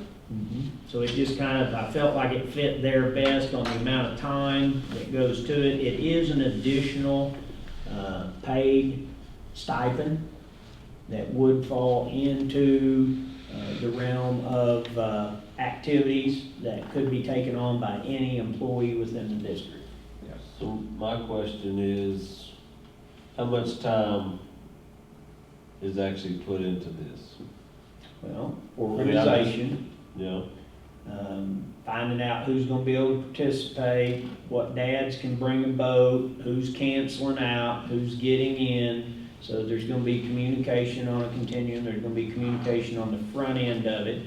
And then there's a commitment to outside of school hours once a month. So there's basically Tournaments happen once a month. March all the way through September on a monthly basis is kind of, so they're doing this throughout the summer and they're typically doing it on the weekend. So You know, and I think they do like a 5 hour, 4 or Yeah. 5 hour deal. Usually You've done it a 4, little yeah, bit. I've done it. I mean, you wanna give some I mean, it's explanation? anywhere from, depending on the time of year, what they've got in place, it's a 4 to 6 hour max Right. on a Saturday morning. So 7 tournaments? Basically 7 tournaments. Yeah, that's typically what they try to Now, get. do Try to they get them go once out- a month, and they try to avoid conflicting major tournaments in the area. They So raise it's all not their own just money and prizes. Do they go out and practice Well- as a group, or no? No pre-fish or nothing like that, but these sponsors have always tried to, above and beyond the organization of this, they try to get donations and try to get. Oh, I know there's a lot of work that goes into it. I've been for it for a while. I mean, making it kind of a school-led deal and having some sponsors. I got some concerns with the pay. You When feel I like it com- needs 2 well, people? Well, when I compare that to say a Softball, baseball. softball, baseball coach, and you add the time they do and it's the same pay, I'm hesitant there. But, But it did come in below a head coach. well, No, 1764 wasn't that assistant? I thought the baseball was paying 2,500 or so. I tried to get it below that. I mean, you can pull up that schedule if they want to look at it. I just know the time that, I mean, even the assistant coaches and all that, the second sport coaches, track, baseball, softball, what else is there second, like your spring sports, the ones that pay 17 something. I mean, there's a lot of time, trust me, because I have to pick my kid up every day. 1764 is assistant baseball, assistant softball, golf, head tennis, senior track, junior track. Is that the lowest level we have? Flag line coordinator is $800. It's the lowest level of pay structure that we have available based on the stipend schedule. We can pick a number lower than that. No, You could go to I'm not 1,000. asking that, I'm just thinking you have to have some kind of criteria, it just can't be arbitrary. No. And either we have to put another lane into that salary schedule. But just a Yeah. stipend only with no days, so there's Yeah. no extended days. When you look at all those Yeah. other positions, you get an extra 5 days of pay. Right. This doesn't pay 5 extra days of pay, it only pays a stipend. Yeah, you'd have to put another lane in if we're I gonna mean, do if something you like 5 that. days roughly. I'm not encouraging that, I'm 250 a just, day, that's another What- $1,000 can that can I baseball ask coach you is making. what led us to needing 2? Yeah, I thought having 2 would make sure, 1, that it's covered, and 2, if we're gonna support this and expand it, gather the prizes, do everything that we need to do with it, and do it right. I think that works the best. And I look at the history of the program and who built the program, and it wasn't, and that doesn't mean that anybody can't pick up and run this program. Once you authorize this, it authorizes us to pay it and advertise somebody to run it. And then we'll look at who is interested, at which point in time we will have the authority to pick 2 sponsors versus 1, in that regard. I'm just, And if you're reluctant, what we need to do this evening, for the sake of time, you can fail that motion. I'll bring it back to you in a month, and we'll just continue on. I just because- wanted more time for me to think, Yeah. because you opened Pandora's box, Oh, there's no doubt. because there's a bunch of extra stuff, I think about, like the summer baseball stuff that the baseball team does. I Mhm. mean, out of free will, Right. not asking for anything, but then, let's just say, weight meets or whatever, you're saying, I mean, I get all of that, but I- every one of those has a stipend tied to it, and right now, if we don't pay a stipend for this, there's an outside chance you'll no longer have a fishing team. That's all I'm And saying. for the community and anybody like you asking a lot of questions about the fishing, just so people do know, I don't think he or I are any opposition of Doing going it. forward with Right. things, and you would be shocked at the number of colleges that give scholarships now Oh, for yeah. college Oh, yeah. bass teams. no, I'm for having. Yeah, I know. Absolutely. Yeah, I and just for the community knows this is not just something for fun and, No, I mean, these kids have a chance to go. But do if there's a something. reluctance to vote the motion through, we need to, because it's a motion on the table based on where we're at, that I don't know that we can rescind, Dana. I think it's a motion on the table. Right. Yeah, we'd You're gonna have to vote on it, Right. and I can always bring it back. Well, while this motion's on the table, can I ask this? Yes. There's other schools with fishing teams. Mhm. Have we checked to see what their stipends are? Are they pay stipends? Some pay, others volunteer, it really depends on the So it's community just kind and of the a level hodgepodge. of Just commitment. Just kind of a hodgepodge. Well, I feel like if we don't do something, it will diminish. Well, I I do don't want too. to see that. I don't think. No, I don't either. No, and there's No. some people that have put a lot of time and Yeah. would be willing to do it and continue to Do the expand it. parents help in Well- the getting the prizes? Do they go out and help? What happens typically, I was in the onset of this club years ago Okay. with some of these parents and hadn't been since a few years ago, but they do burn up the highways getting donations and, I No, mean. they do. Yeah, they hit me. Yeah. I mean, they're out and parents do help. Yes. And then parents all come bring the kids and take them in their boats. I mean, it's a total team. So it takes a thing. lot of organization. It does. Oh, It does take organization. You bet. They gotta make sure the ramp's available for that day and get everything, like he said, who's there, who's in whose boat. They do, just so everybody knows, I mean, safety, they make sure everybody every year has boater's education, so they come up and do that course. And so there's a lot that goes into it. Well, there's a lot of work to it. And you're on the water. And you're on the water. So, but I mean, if you want this further reviewed with 2 stipends versus 1, with a set where you feel like it needs to be reduced, we need to move beyond this motion to give further reconsideration to find something that, make sure that the board's comfortable in terms of the vote. And I can revisit that, or, I mean, Let's just vote Or and see how. Let's call for the where vote. are you like, is it money or the number of them? What are you thinking? Well, I'd like to do some more research on, I think they do need, the pay. I don't know how much dollar wise. I'd like to compare our other clubs or teams, so, what we have out there. Right. Just so I don't wanna be the one to open Pandora's box. I understand. But I would tell you, anytime you touch an extracurricular, there's gonna be a certain degree of offense taken when you. Oh, no, I mean, I'm fine with that. I mean, I got a lot to chew on, so. Well, I'm good with whatever. I mean, we all know we want it, but if we need to look at it and just wait 1 month, whatever you want. I mean, this won't go into effect until when? Next year. Okay.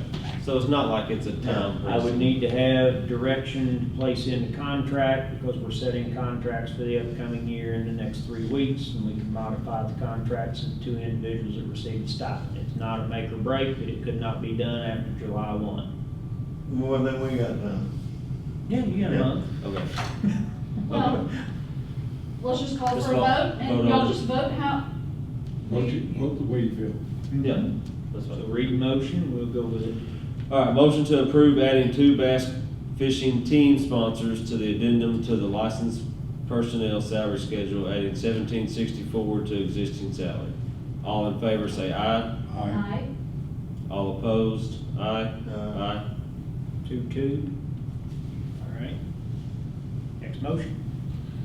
Do we need a tiebreaker for that? No, Okay. it Because fails. we've done your due diligence, you Fails voted. on the tie. And we That's the will, way to do it. we do need to relook at it. Yeah, we'll bring something back to you next month. Lakeside pays $2,004. 2004? It doesn't say how many, but that's. what That'd be a good question if you could figure that We'll out. do some work on homework it. there. Motion to approve adding health and fitness coordinator to operate the program 2 hours per day, 4 days per week to the addendum to the licensed personnel salary schedule, adding $4,000 to existing salary. Okay, so this is, Dr. Murphy, you can correct me if I'm wrong, this is our after-school program. Right now, we've got approved, I think, at like 4,500 Well, It's we're a paying, change. what we're doing now is we're paying $30 an hour, An hour. which is the authorization for the equivalence of 2 hours. We're running that program 4 days a week, taking Fridays off. This will be a more cost-effective approach for the district moving into next year versus the hourly rate. It'll be an overall positive impact to the budget, and the individual that's coordinated the program has agreed to this as being a fair amount to run it and has the security to run it for the entire year. I mean, it's doing a good job. Very good job, very proud of it. My only question is, what are we gonna do in the summertime when the kids are Yeah. lifting weights? Now, is this the? Well, first of all, we're not gonna do it in the summer. This is within the school year only. Okay, Now, we have been able to balance and juggle, but I do know that we've got some employees who want to come in and work out, so it would be on a volunteer basis and opening of that based on availability. I anticipate there's gonna be a few people come in, but it would not be a consistent, you're gonna get it from this time to this time, you're gonna work around all other related activities. If they wanna use it in the summer, when we get back to the fall, then we will just have that time frame. The other thing that we have learned in this is that cardio is a big part of the target of this, and so a lot of times, we're not in there, we get a different, space is a premium on the campus. If we had another space to go to with the mats and a few small weights, you could accomplish the same task, because it's not like anybody's done bench press since we started. Now, this is for the community to use, Yes. right? We're talking about the staffing for the This would be for after-school the, hours. what we're doing currently, the first hour is for the staff, the second hour is for the community. Okay, So we have entertained people in the first hour from the community. Most of our interest this year, this spring, has been through the staff. So we've had, you look at your sign-in sheets, we've consistently had 15 people there daily, anytime it's opened, and then our second session has only been running 2 to 4. Community members has been just kind of very sporadic. We've had some come in. I don't know that, we've tried to market it. Hopefully next year it takes hold a little bit better for our do community. you allow the Yes. staff to come in that second hour? Or Yes. is it- Okay, they can come anytime in those 2 And if we hours. had a larger square footage space, we would not mind opening up to the community at 3:30. It's just, we're full. Yeah.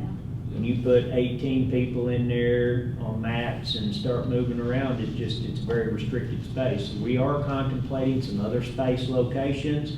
However, with our 21st Century Grant, space is a premium. So that's the allocated space they've been going to. I've got an idea for space. Do you? So roughly how many weeks is it?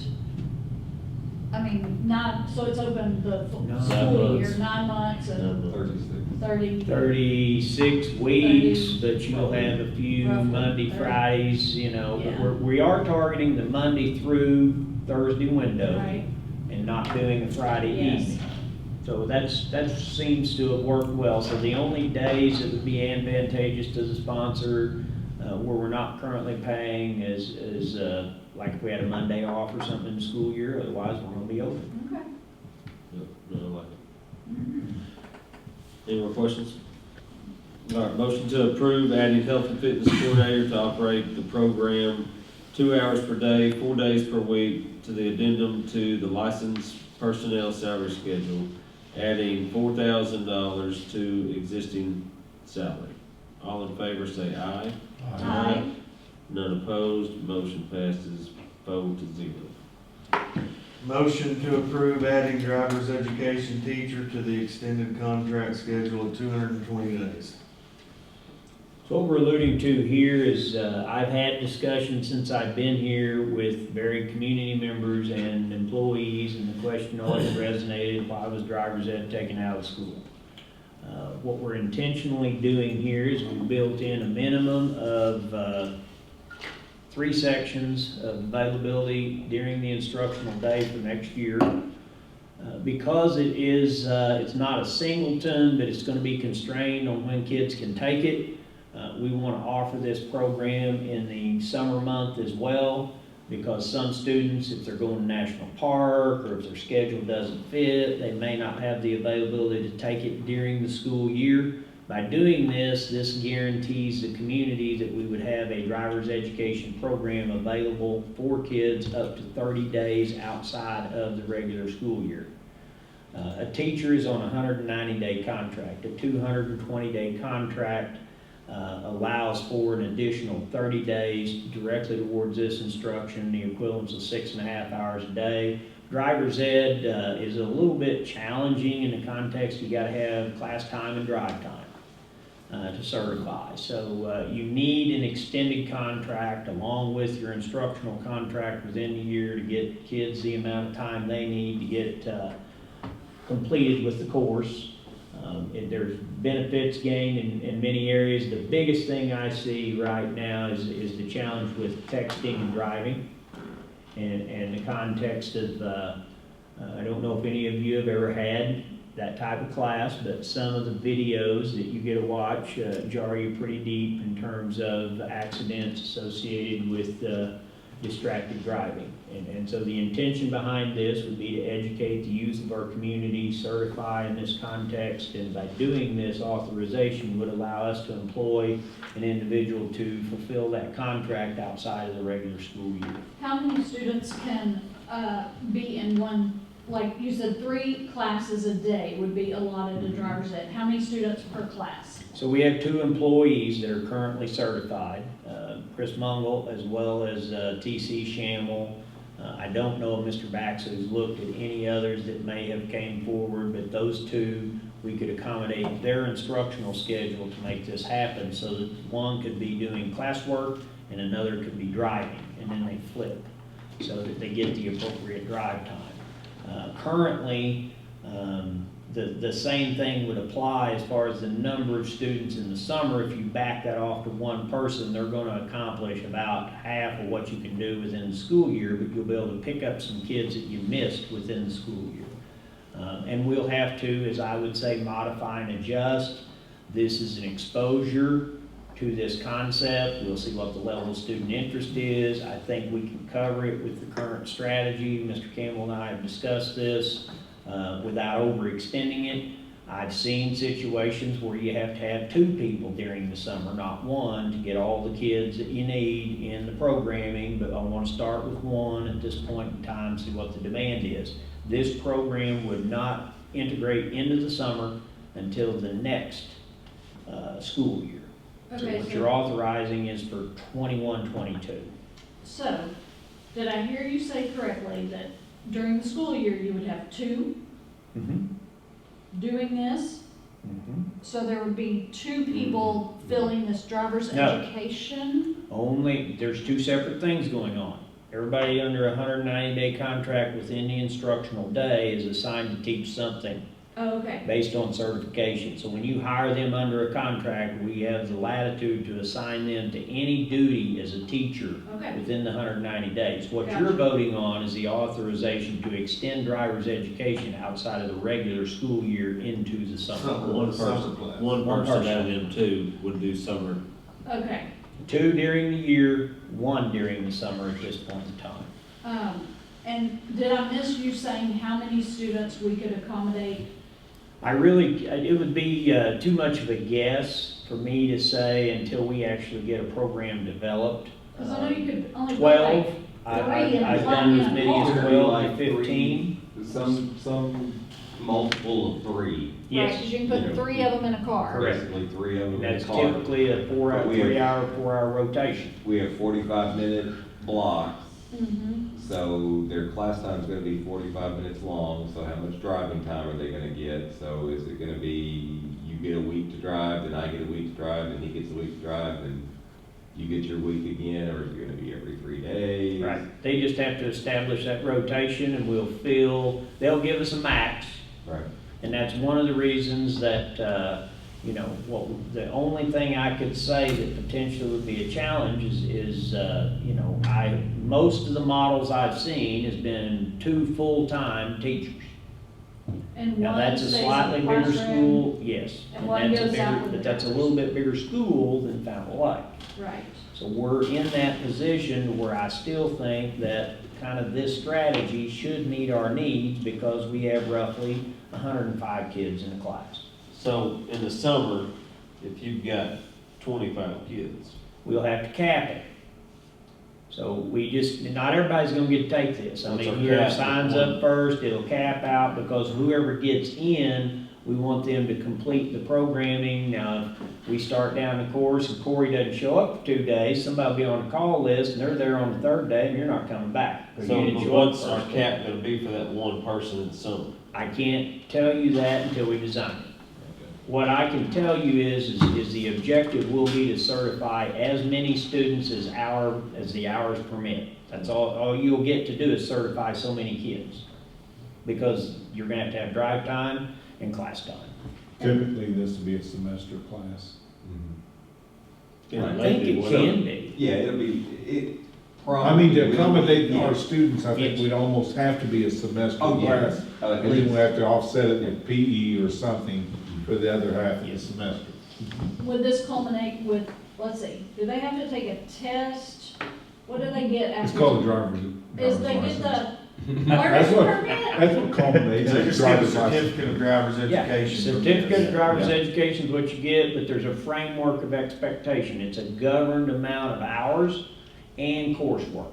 And so whoever takes the course on will do the expectation to certify And it. they have to already have their learner's permit when they come into this class? There'll be a set of criteria, and they need to be eligible to get into it, and as soon as I get somebody hired, Right. And then there's We hadn't had it in a long requirement, all that.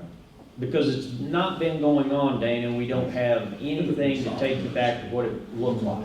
Typically sophomores is usually. We used to have this. Works into How did their it work schedule. back then? Do you know what the days and stuff were? It only worked, it was in the summer, Right. it was half day. We had several kids back in our It was 3 coaches. 3 coaches, yeah. And I had your dad They do it to took me. turns driving, and they probably had 3 kids at a time each.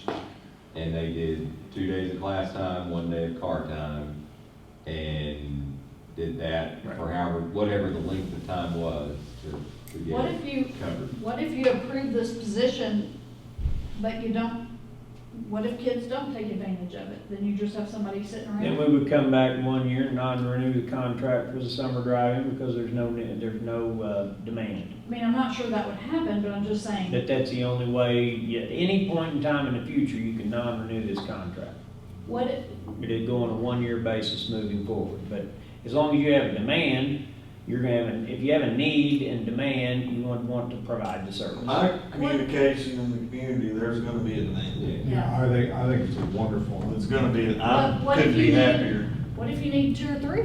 Well, What do you do? Do you then just pay them a stipend? You don't pay anybody until they're certified to do driver's ed. So what I've had to do in the past is I've had to recruit from other schools and get certified driver's ed teachers from other schools to expand the program because you don't have that many people that even pursue certification because everybody doesn't pay for you to do it. But we do have 2. I know we have 2 on staff Okay. right now. So you would have one guaranteed 220 days, and then if you needed the other one, you would just come up with some rate of pay for that one? No, I would not. I would come back to the board and make a recommendation for a second 220 day, and they would work in tandem in the summertime. What we're committing to right now is 1 person next summer and 2 people for 2 periods within the day, and then another person for at least 1 to 2 more periods within the school day. So we're gonna offer this within the school day, but your action tonight is specifically to the extension of a 220-day contract, which is 30 days of instruction outside of the regular school day. Okay. So it's 2 different things, but for either to occur, the individual in the chair must be certified because there's too much of a liability to allow someone to assume this position that's not trained to do it. We're gonna have to buy a car that, We will either take on a car, Hayden and I have been looking at that, passenger brake, and it could be one of our cars in the fleet, and then you just, if you want to take it to a game, you can take it to a game, and just, you got a brake on the other side, if you got a buddy that needs to help you. As you're going for supervision of that ball game. That's right. All right, This meeting's going too long. Motion to approve adding driver's education teacher to the extended contract schedule at 220 days. All in favor say aye. Aye. None opposed, motion passes 4-0. Motion to approve adding athletic director, add $6,000 to existing salary to the extended month addendum to the licensed personnel salary schedule administration. Okay, so the first point of clarity in that motion is this stipend is being added to the administration schedule, not the sponsor schedule in the section. So it would tie under the administration, not under the coaching section. Okay. Does everybody understand that? So when you approve this motion, you're gonna allow me to advertise, any administrator within the district could take on this duty, but they have to be an administrator in order to apply. Oh, I was gonna ask, what's the difference? There's a big difference. Because Okay. I'm trying to tie this position back to the chain of command within the administration. The athletic director? Yes. Okay. Because they serve as an administrator when they're supervising Right. ball games. Yeah, they're administrative. They're an administrator when they're supervising ball games. Yeah, like Which Mark Davis Mark was. Yeah. administrator. Yeah. But you're saying you're gonna take an existing administrator and turn Yes. them into the AD? They would do this in addition to their duties. So what it would be is probably one of your assistants, it probably would be one of your principals. But I can't name the candidate because it's gonna be a paid position, so you authorize me to pay $6,000. We talk as an administrative team and find out who is interested in serving as the AD, who will be the AAA contact, and help me oversee all programs in terms of program development. Does that not need to be a coach? No. It needs to be an administrator. Why not a coach? Huh? Why not a coach? It could be a coach, depending on school size. I'm making a recommendation that it's administrator, because anytime you make it a head coach, there's been a lot of questions centered around the allocation of the resources. And regardless of who you place into that role, there's always an element of skewed funding, and dependent upon the individual coach that oversees the program, whether that be a head football coach, a head basketball coach, or a head baseball coach. There's always a thought that maybe that program gets a little bit more money because they're the AD. Can it work? You bet. What are we trying to streamline? Communication and chain of command. But they don't have to have any athletic knowledge? I mean, like, understand the AAA system, or? Yeah. Yeah, they would need to have an in-depth understanding of the AAA system. It just went to Dragonfly last year, and so you enter every individual into the website in that regard. I would tell you in the interim, if you have any concern, any program development that's going to occur with any program, I've already told the coaches for the next 2 years, when we have our pre and post-season discussions, I'm gonna be in the room with this person every time. So you wouldn't have coaches, if we put a coach in this position, then we'd have a coach evaluating coaches versus having an administrator in the position. We're trying to evaluate programs. We're trying to evaluate programs using an administrator to evaluate versus a coach. Objectively, and support them. I understand. And I may not have a complete understanding, obviously, of, what they do, but it just, to me, when you say athletic director, it seems like that person should have some athletic tie. Right. Yes. What is the reason of going away from having an AD? Like, why would we not want to have a direct contact AD? 2 reasons. I would tell you that we're trying to strengthen communication. Most of our coaches do what besides coach? Teach. They what? Teach. They teach, okay? And so there's 3 athletic periods within the day. There's 9 total periods within the day. So therefore, there has to be a strong correlation between teaching and coaching, and it goes hand in hand. And what I've observed is that we need to strengthen the chain of command in order to correlate. When a coach leaves, they need to have a substitute, cover their classes in their absence. If the AD doesn't communicate with the secretary, doesn't communicate with the principal, or doesn't communicate, all of a sudden we got kids somewhere with no supervision. So streamlining the communication at like an assistant principal level gives us a solid understanding as to the direction that we're going to be going based on the communication.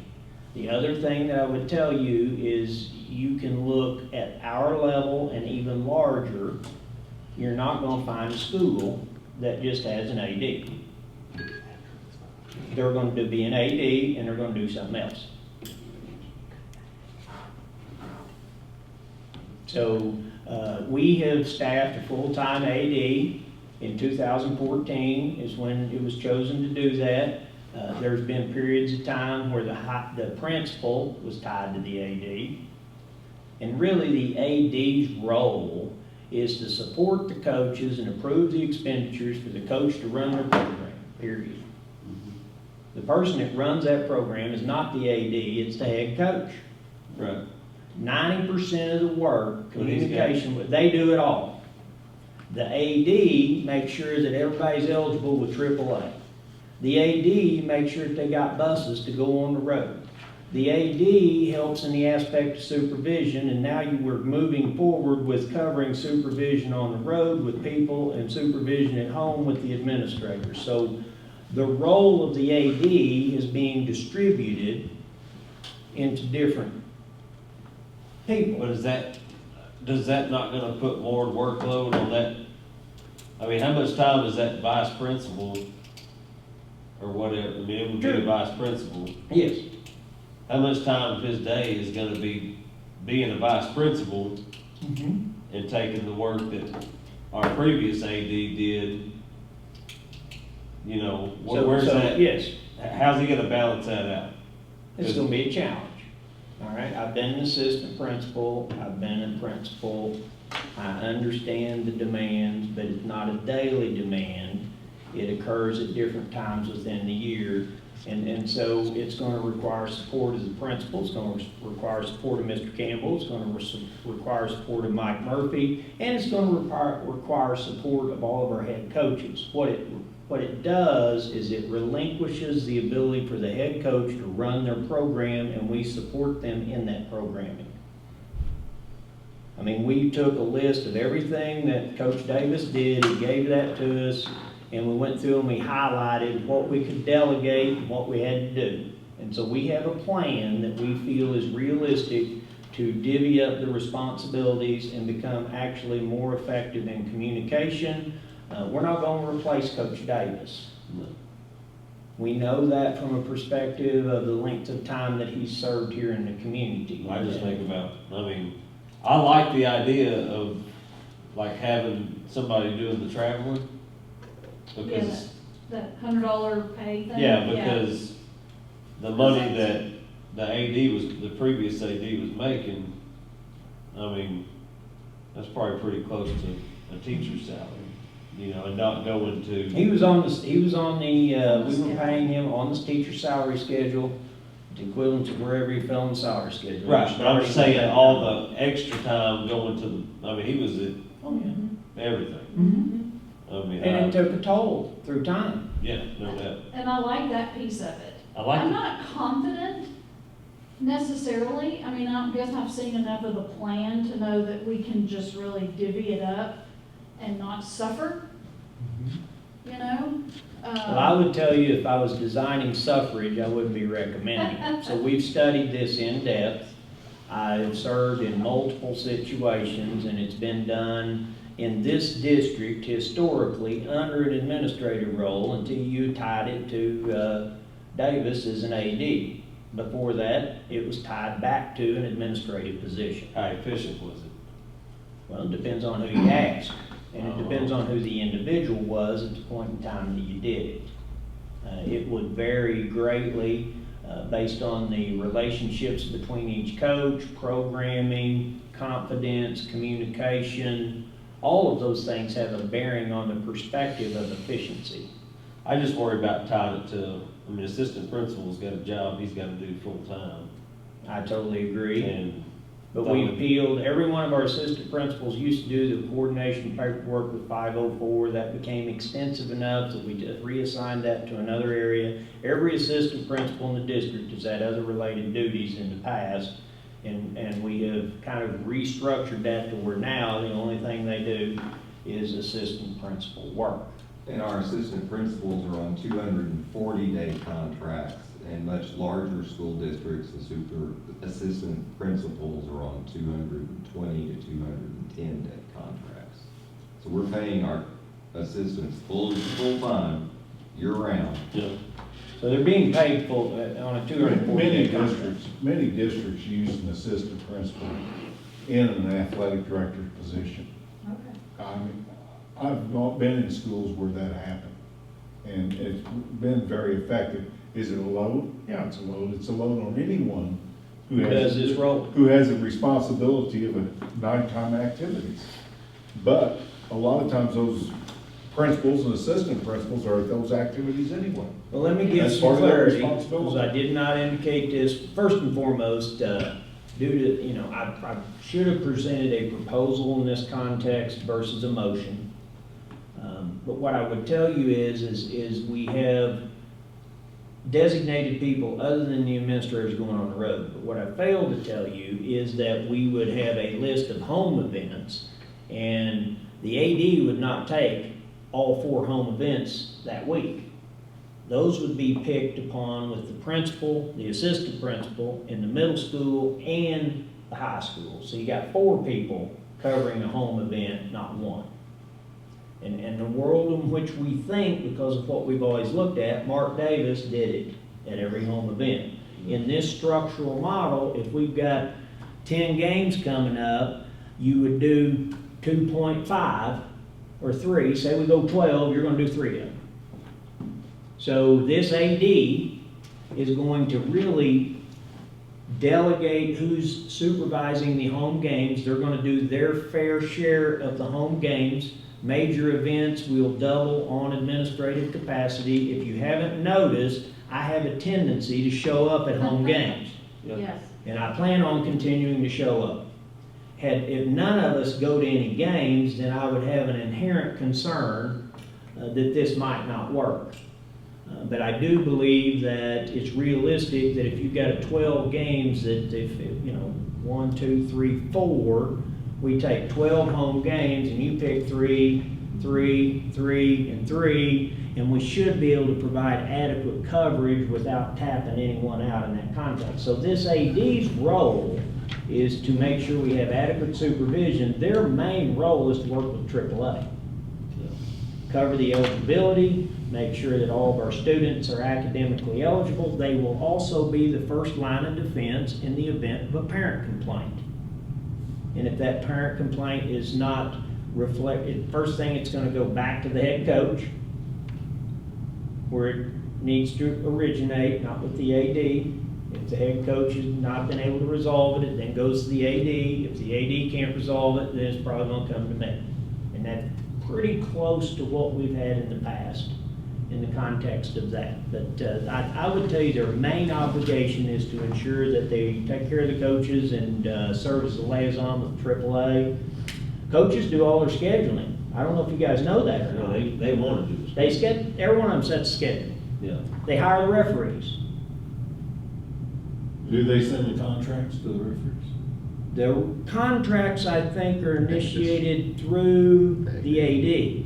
Okay. So I thought Mark did the referees. he'll hire the referees. There's an assigner, so what happens is the assigner sends the referees. Now the head coaches contact them the day of the game. So I mean, we've spent quite a bit of time really rationalizing with this. The other piece of this that we have to have is we have to have secretarial support. We have to have POs that are reflective of an appropriate expenditure, requisitions, approvals, things of that nature. So we are looking at possibly the high school office, anytime coaches have expenditure requests, Mark did his own POs, but that's something we could delegate within the building, or we believe that we could delegate within the building to an individual person so that we can track the expenditures here at the district office through a tighter single source. So it's about efficiency, but it's also about being realistic. We're not trying to make any one individual work too hard, but we want to design a process that enhances communication and efficiency. Maybe if this does not work, I'll be the first one to tell you that it doesn't work, but I do believe that it's doable. And I don't have any reluctance in moving in this direction, because before coming to Fountain Lake, spent 31 years doing this, and it was done by an administrator for 31 years who had another duty until I got here. Not to say we do it wrong, but that's how we did it every year until I arrived here. So we're gonna have to hire a secretary, I don't think so. you know? I've already talked to Kathy Johnson at the high school. She thinks she can cover the expenditure component of this and set that up and run with it. I originally thought maybe we'd need to hire a secretary, but the more I really analyze it, I don't foresee there being a need, because the expenditures, they're operational in nature, they're referees, they're balls, it's things that, uniform rotation. If there's anything sticking out there, you gotta have a 5-year uniform rotation. You wanna make sure you're purchasing school colors, and I intend to, because this individual's not been a head coach, that I'm anticipating doing this, I plan on mentoring them at least a couple of years in this process, and not leave them out there just trying to make decisions every day, and then when it gets out of hand, they come run, so we're gonna work together on it. But I think at the conclusion of it, my hope would be is we continue to strengthen our athletic program. That'd be the objective. I just got a lot of what is. Sure. Yeah. You know why? Because it's different. Yeah. Yeah. The easiest thing to make it feel better Well, no, is I'm do the just exact like- same thing we were doing. No, I'm just, it's a big change, and What I wouldn't want anyone still listening to this conversation is to think that I don't value the importance of athletics. no, I know you do. I know you do. What I will tell you is we're gonna guide this in the context of work ethic, commitment, and responsibility, and we're gonna make all of our decisions around those trait characteristics and core values. But if the coaches are still doing all the scheduling and all their other thing, that the $6,000, what's he doing for that $6,000? He'll earn it, I promise you. But if he's not doing the scheduling, he's not doing the referees, he's not doing the dragonfly, he's not doing. Oh yeah, he's doing the dragonfly, and Right. he's doing all the entry in that context. And he's managing all of that in terms of eligibility. And the thing that you can't, and I could log it for you, but if you take activities from the pee-wee level to the cheerleading level to the senior high level, you have a few parent complaints. Oh, And he's gonna field all of them, yeah, you'll hear something. so he'll earn it. We don't have to worry about whether the position, so it's the element of balance, I guess, is what I'm saying. Because it's really dependent upon the issue and the magnitude, and in leadership, it's really always about supporting your people and having great people that work with you, and that minimizes the degree of complaints.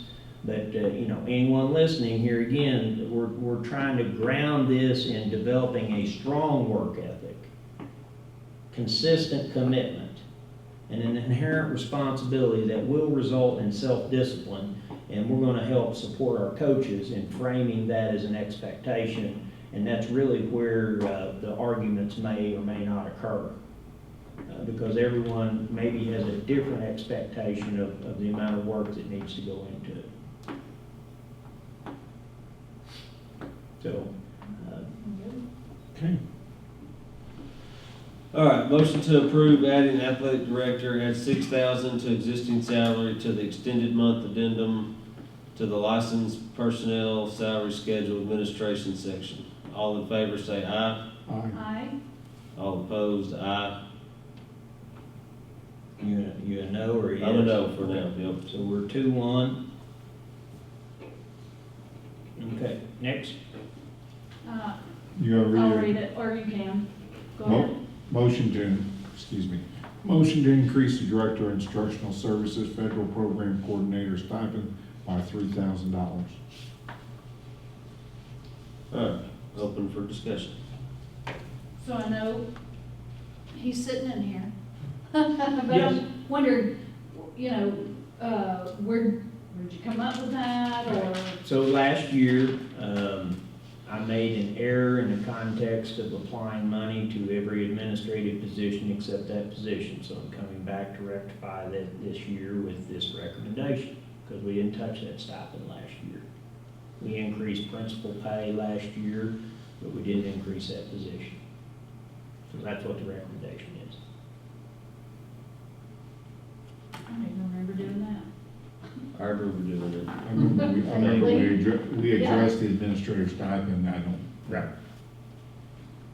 Well, so doing this one means you will have touched all of them in recent years? All of the administrative? Yeah, on the stipend side of things, yes. So Right. you have a contractual obligation, and the length of the contract, in all of our administrative positions, Mr. Campbell echoed, is 240-day contract. It comes with vacation to all of those positions administratively. This stipend is the stipend that we feel, if you go in there and look, you will see high school principal stipend at $13,500, and his stipend at roughly $15,000, some odd change at a district level. It's also including all the oversight of federal programs as well as the instructional programs. And so therefore, I feel like that this $3,000 is not unrealistic in relationship to a role at a district level versus a role at a high school level. Schools governing a building, his oversight is K-12, and it's also federal programs that's tied into it. What was the, when we touched the principals and stuff, what was it? It was roughly 2,500, brought those to 8,500, and it just bumped everything in that regard.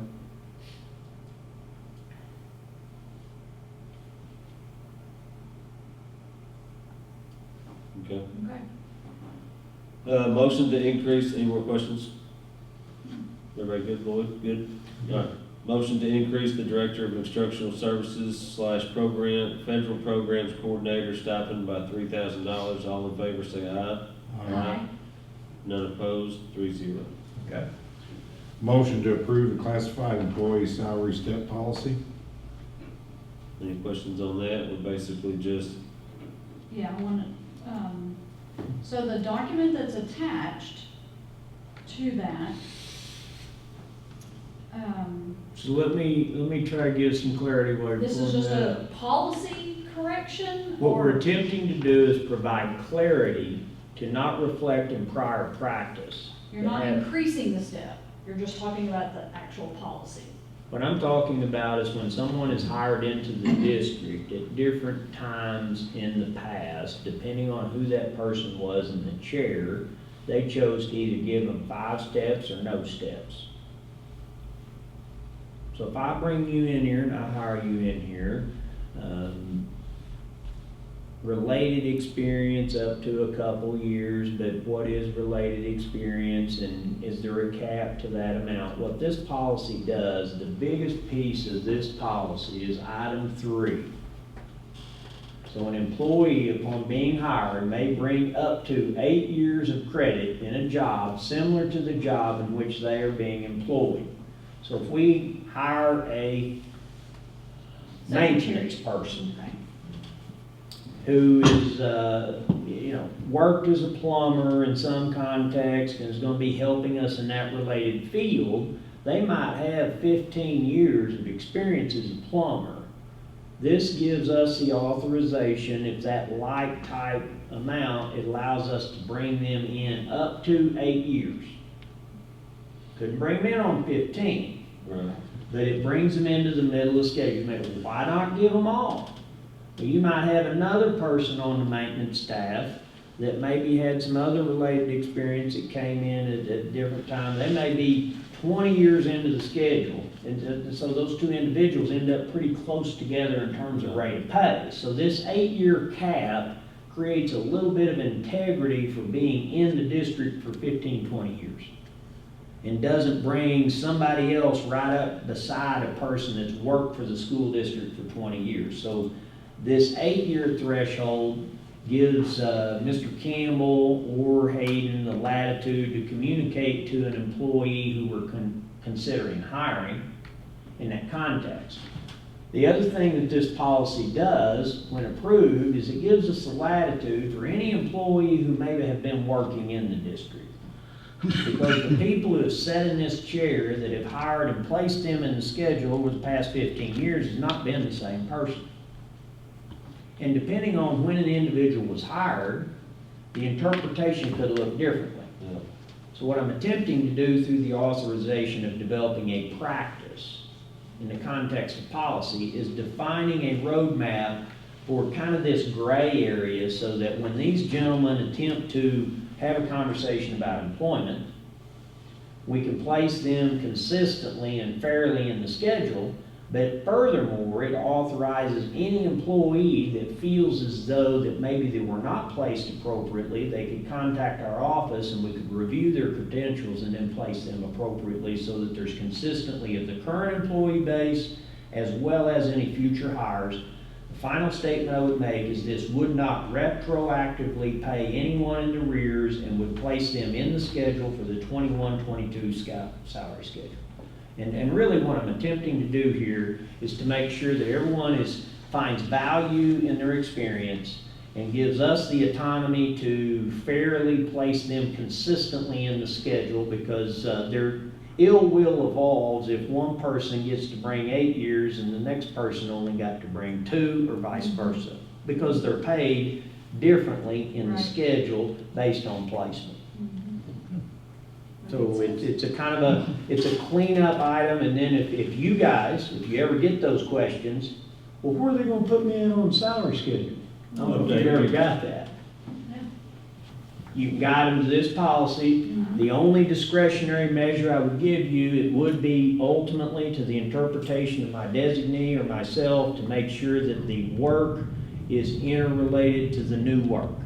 And that's the only subjectivity in it, but it does cap out at 8 years. The other thing that it kind of can do for a person is they may have a little bit of a background technical education. We could give them a year for that in that context as well, because not all of our salary schedules pay on the classified side with college degree or hours towards a college degree, so they could get a little bit of step movement down for some of those hours as well, and that's items 2 and 1. So that's what the intentionality of the policy is. I think it helps people in that context understand why they were placed where. And I think it gives the board the peace of mind that we are not arbitrarily grabbing numbers when placing people into the payment schedule. And gives me a little bit of a threshold to work with these gentlemen to appropriately place people consistently. Plus it gives a recourse, the next one we'll vote on gives a recourse if they feel they've been unjustly placed, to come back for you to review. Right. Okay. So here again, this would be for the next contractual agreement would have, somebody comes forward to me and says, hey, I heard this policy's in place, and so I've been on step 4, it should be on step 9. We're not paying the last 5 years the difference. We're only going to place them appropriately through this authorization and place them in the contractual agreement for the 21-22 year on an appropriate step if they come forward. If they do not come forward, then there'll be no change to their step. Gotcha. All right, motion, any more questions? Good? All right, motion to apply classified employee salary step policy to existing employee step placement. Back up. Okay. No, the one right above it. My bad. Motion to approve the classified employee salary step policy. All in favor say aye. Aye. Aye. Motion to apply classified employee salary step policy to existing employee step placement, but not to adversely impact any current step placement. We just talked We about just that. talked about that. All right? So, And that, Yes, the point of that also is that we're not gonna roll anybody back if they had gotten brought in with 9 years' experience. We're not gonna roll them back. Right. motion to apply classified employee salary step policy to existing employee step placement, but not adversely impact any current step placement. All in favor say aye. Aye. None opposed, 3-0. Motion to approve the addition of a special education teaching position. No questions on that? due to current numbers, we're gonna need to hire another special ed teacher. And Amen. that's just due to the numbers. Yes.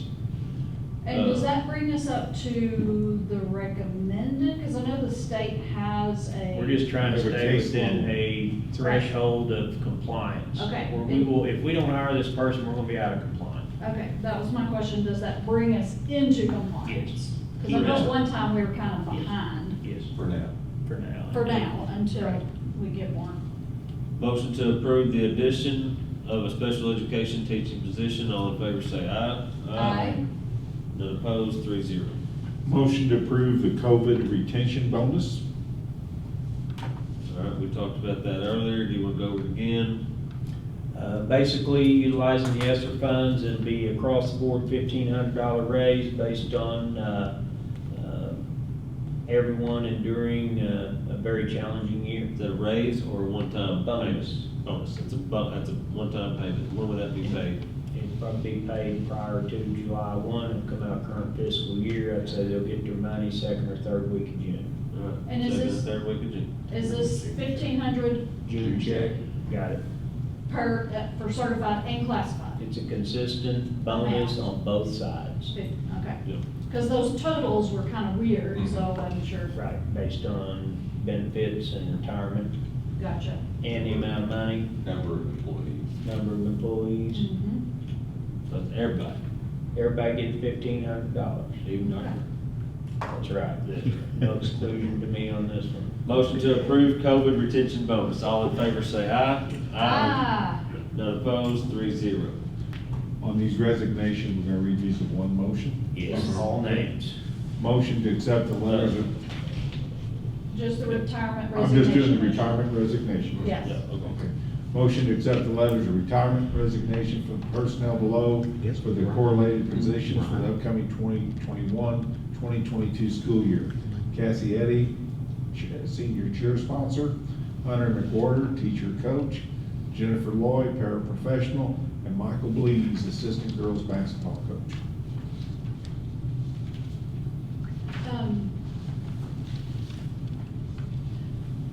I can't ask a question about their resignation letters in open session, You'd have to go to executive, but I do have a question about one of them. and we need to, Can we just quickly go to executive session and then I'll get that question answered and come right back? yeah, that's fine.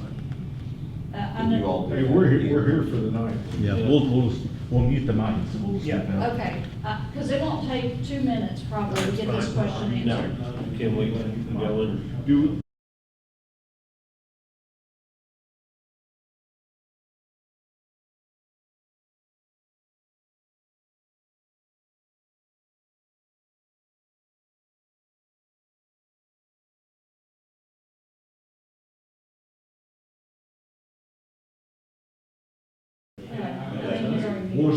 Show your computer on. No, I'm, before. Microphone is muted. You got there before?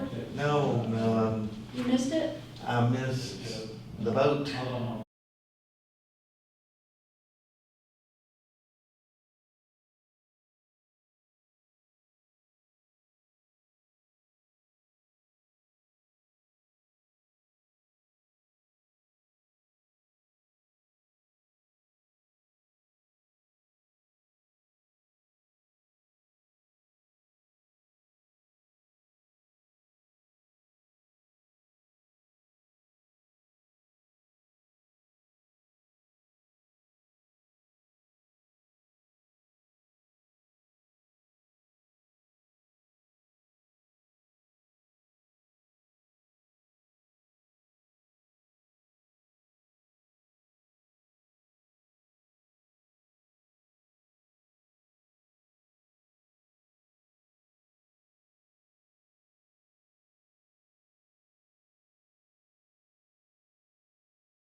issue.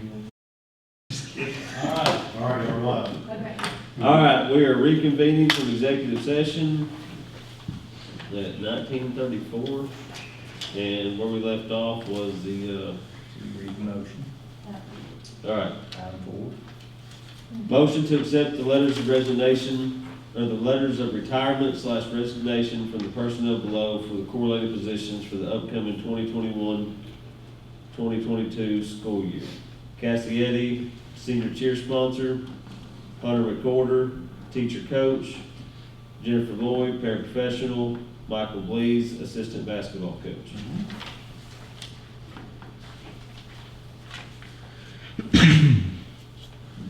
Yeah. No more questions. All in favor, say aye. Aye. None opposed. Motion carries 4-0. Motion to hire the following certified teachers for June 2021 summer school: Jesse Spears, Catherine James. Got a motion to hire the following certified teachers for the June 2021 summer school: Jesse Spears, Catherine James. All in favor, say aye. Aye. Motion carries 4-0. Motion to hire the following administrator for the correlating position for the upcoming 21-22 school year: Jennifer Callie, elementary school assistant principal. Motion to hire the following administrator for the correlating position for the upcoming 2021-2022 school year: Jennifer Callie, elementary school assistant principal. All in favor say aye. Aye. Motion carries 3-0.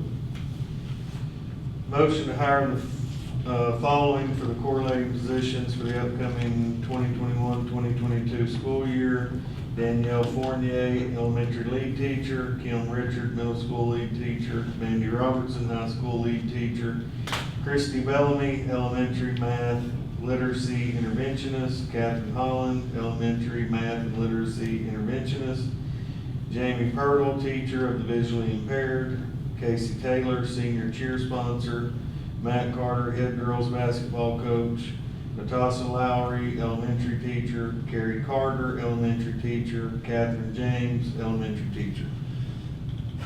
Motion to hire the following for correlating positions for the upcoming 2021-2022 school year. Everything he just said. Danielle Fournier, elementary lead teacher; Kim Richard, middle school lead teacher; Mandy Robertson, high school lead teacher; Christy Bellamy, elementary math and literacy interventionist; Catherine Holland, elementary math literacy interventionist; Jamie Purtle, teacher of the visually impaired; Casey Taylor, senior cheer sponsor; Matt Carter, head girls basketball coach; Natasha Lowry, elementary teacher; Carrie Carter, elementary teacher; Catherine James, elementary teacher. All in favor say aye. Aye. None opposed. Motion carries 4-0. Meeting adjourned. Meeting adjourned.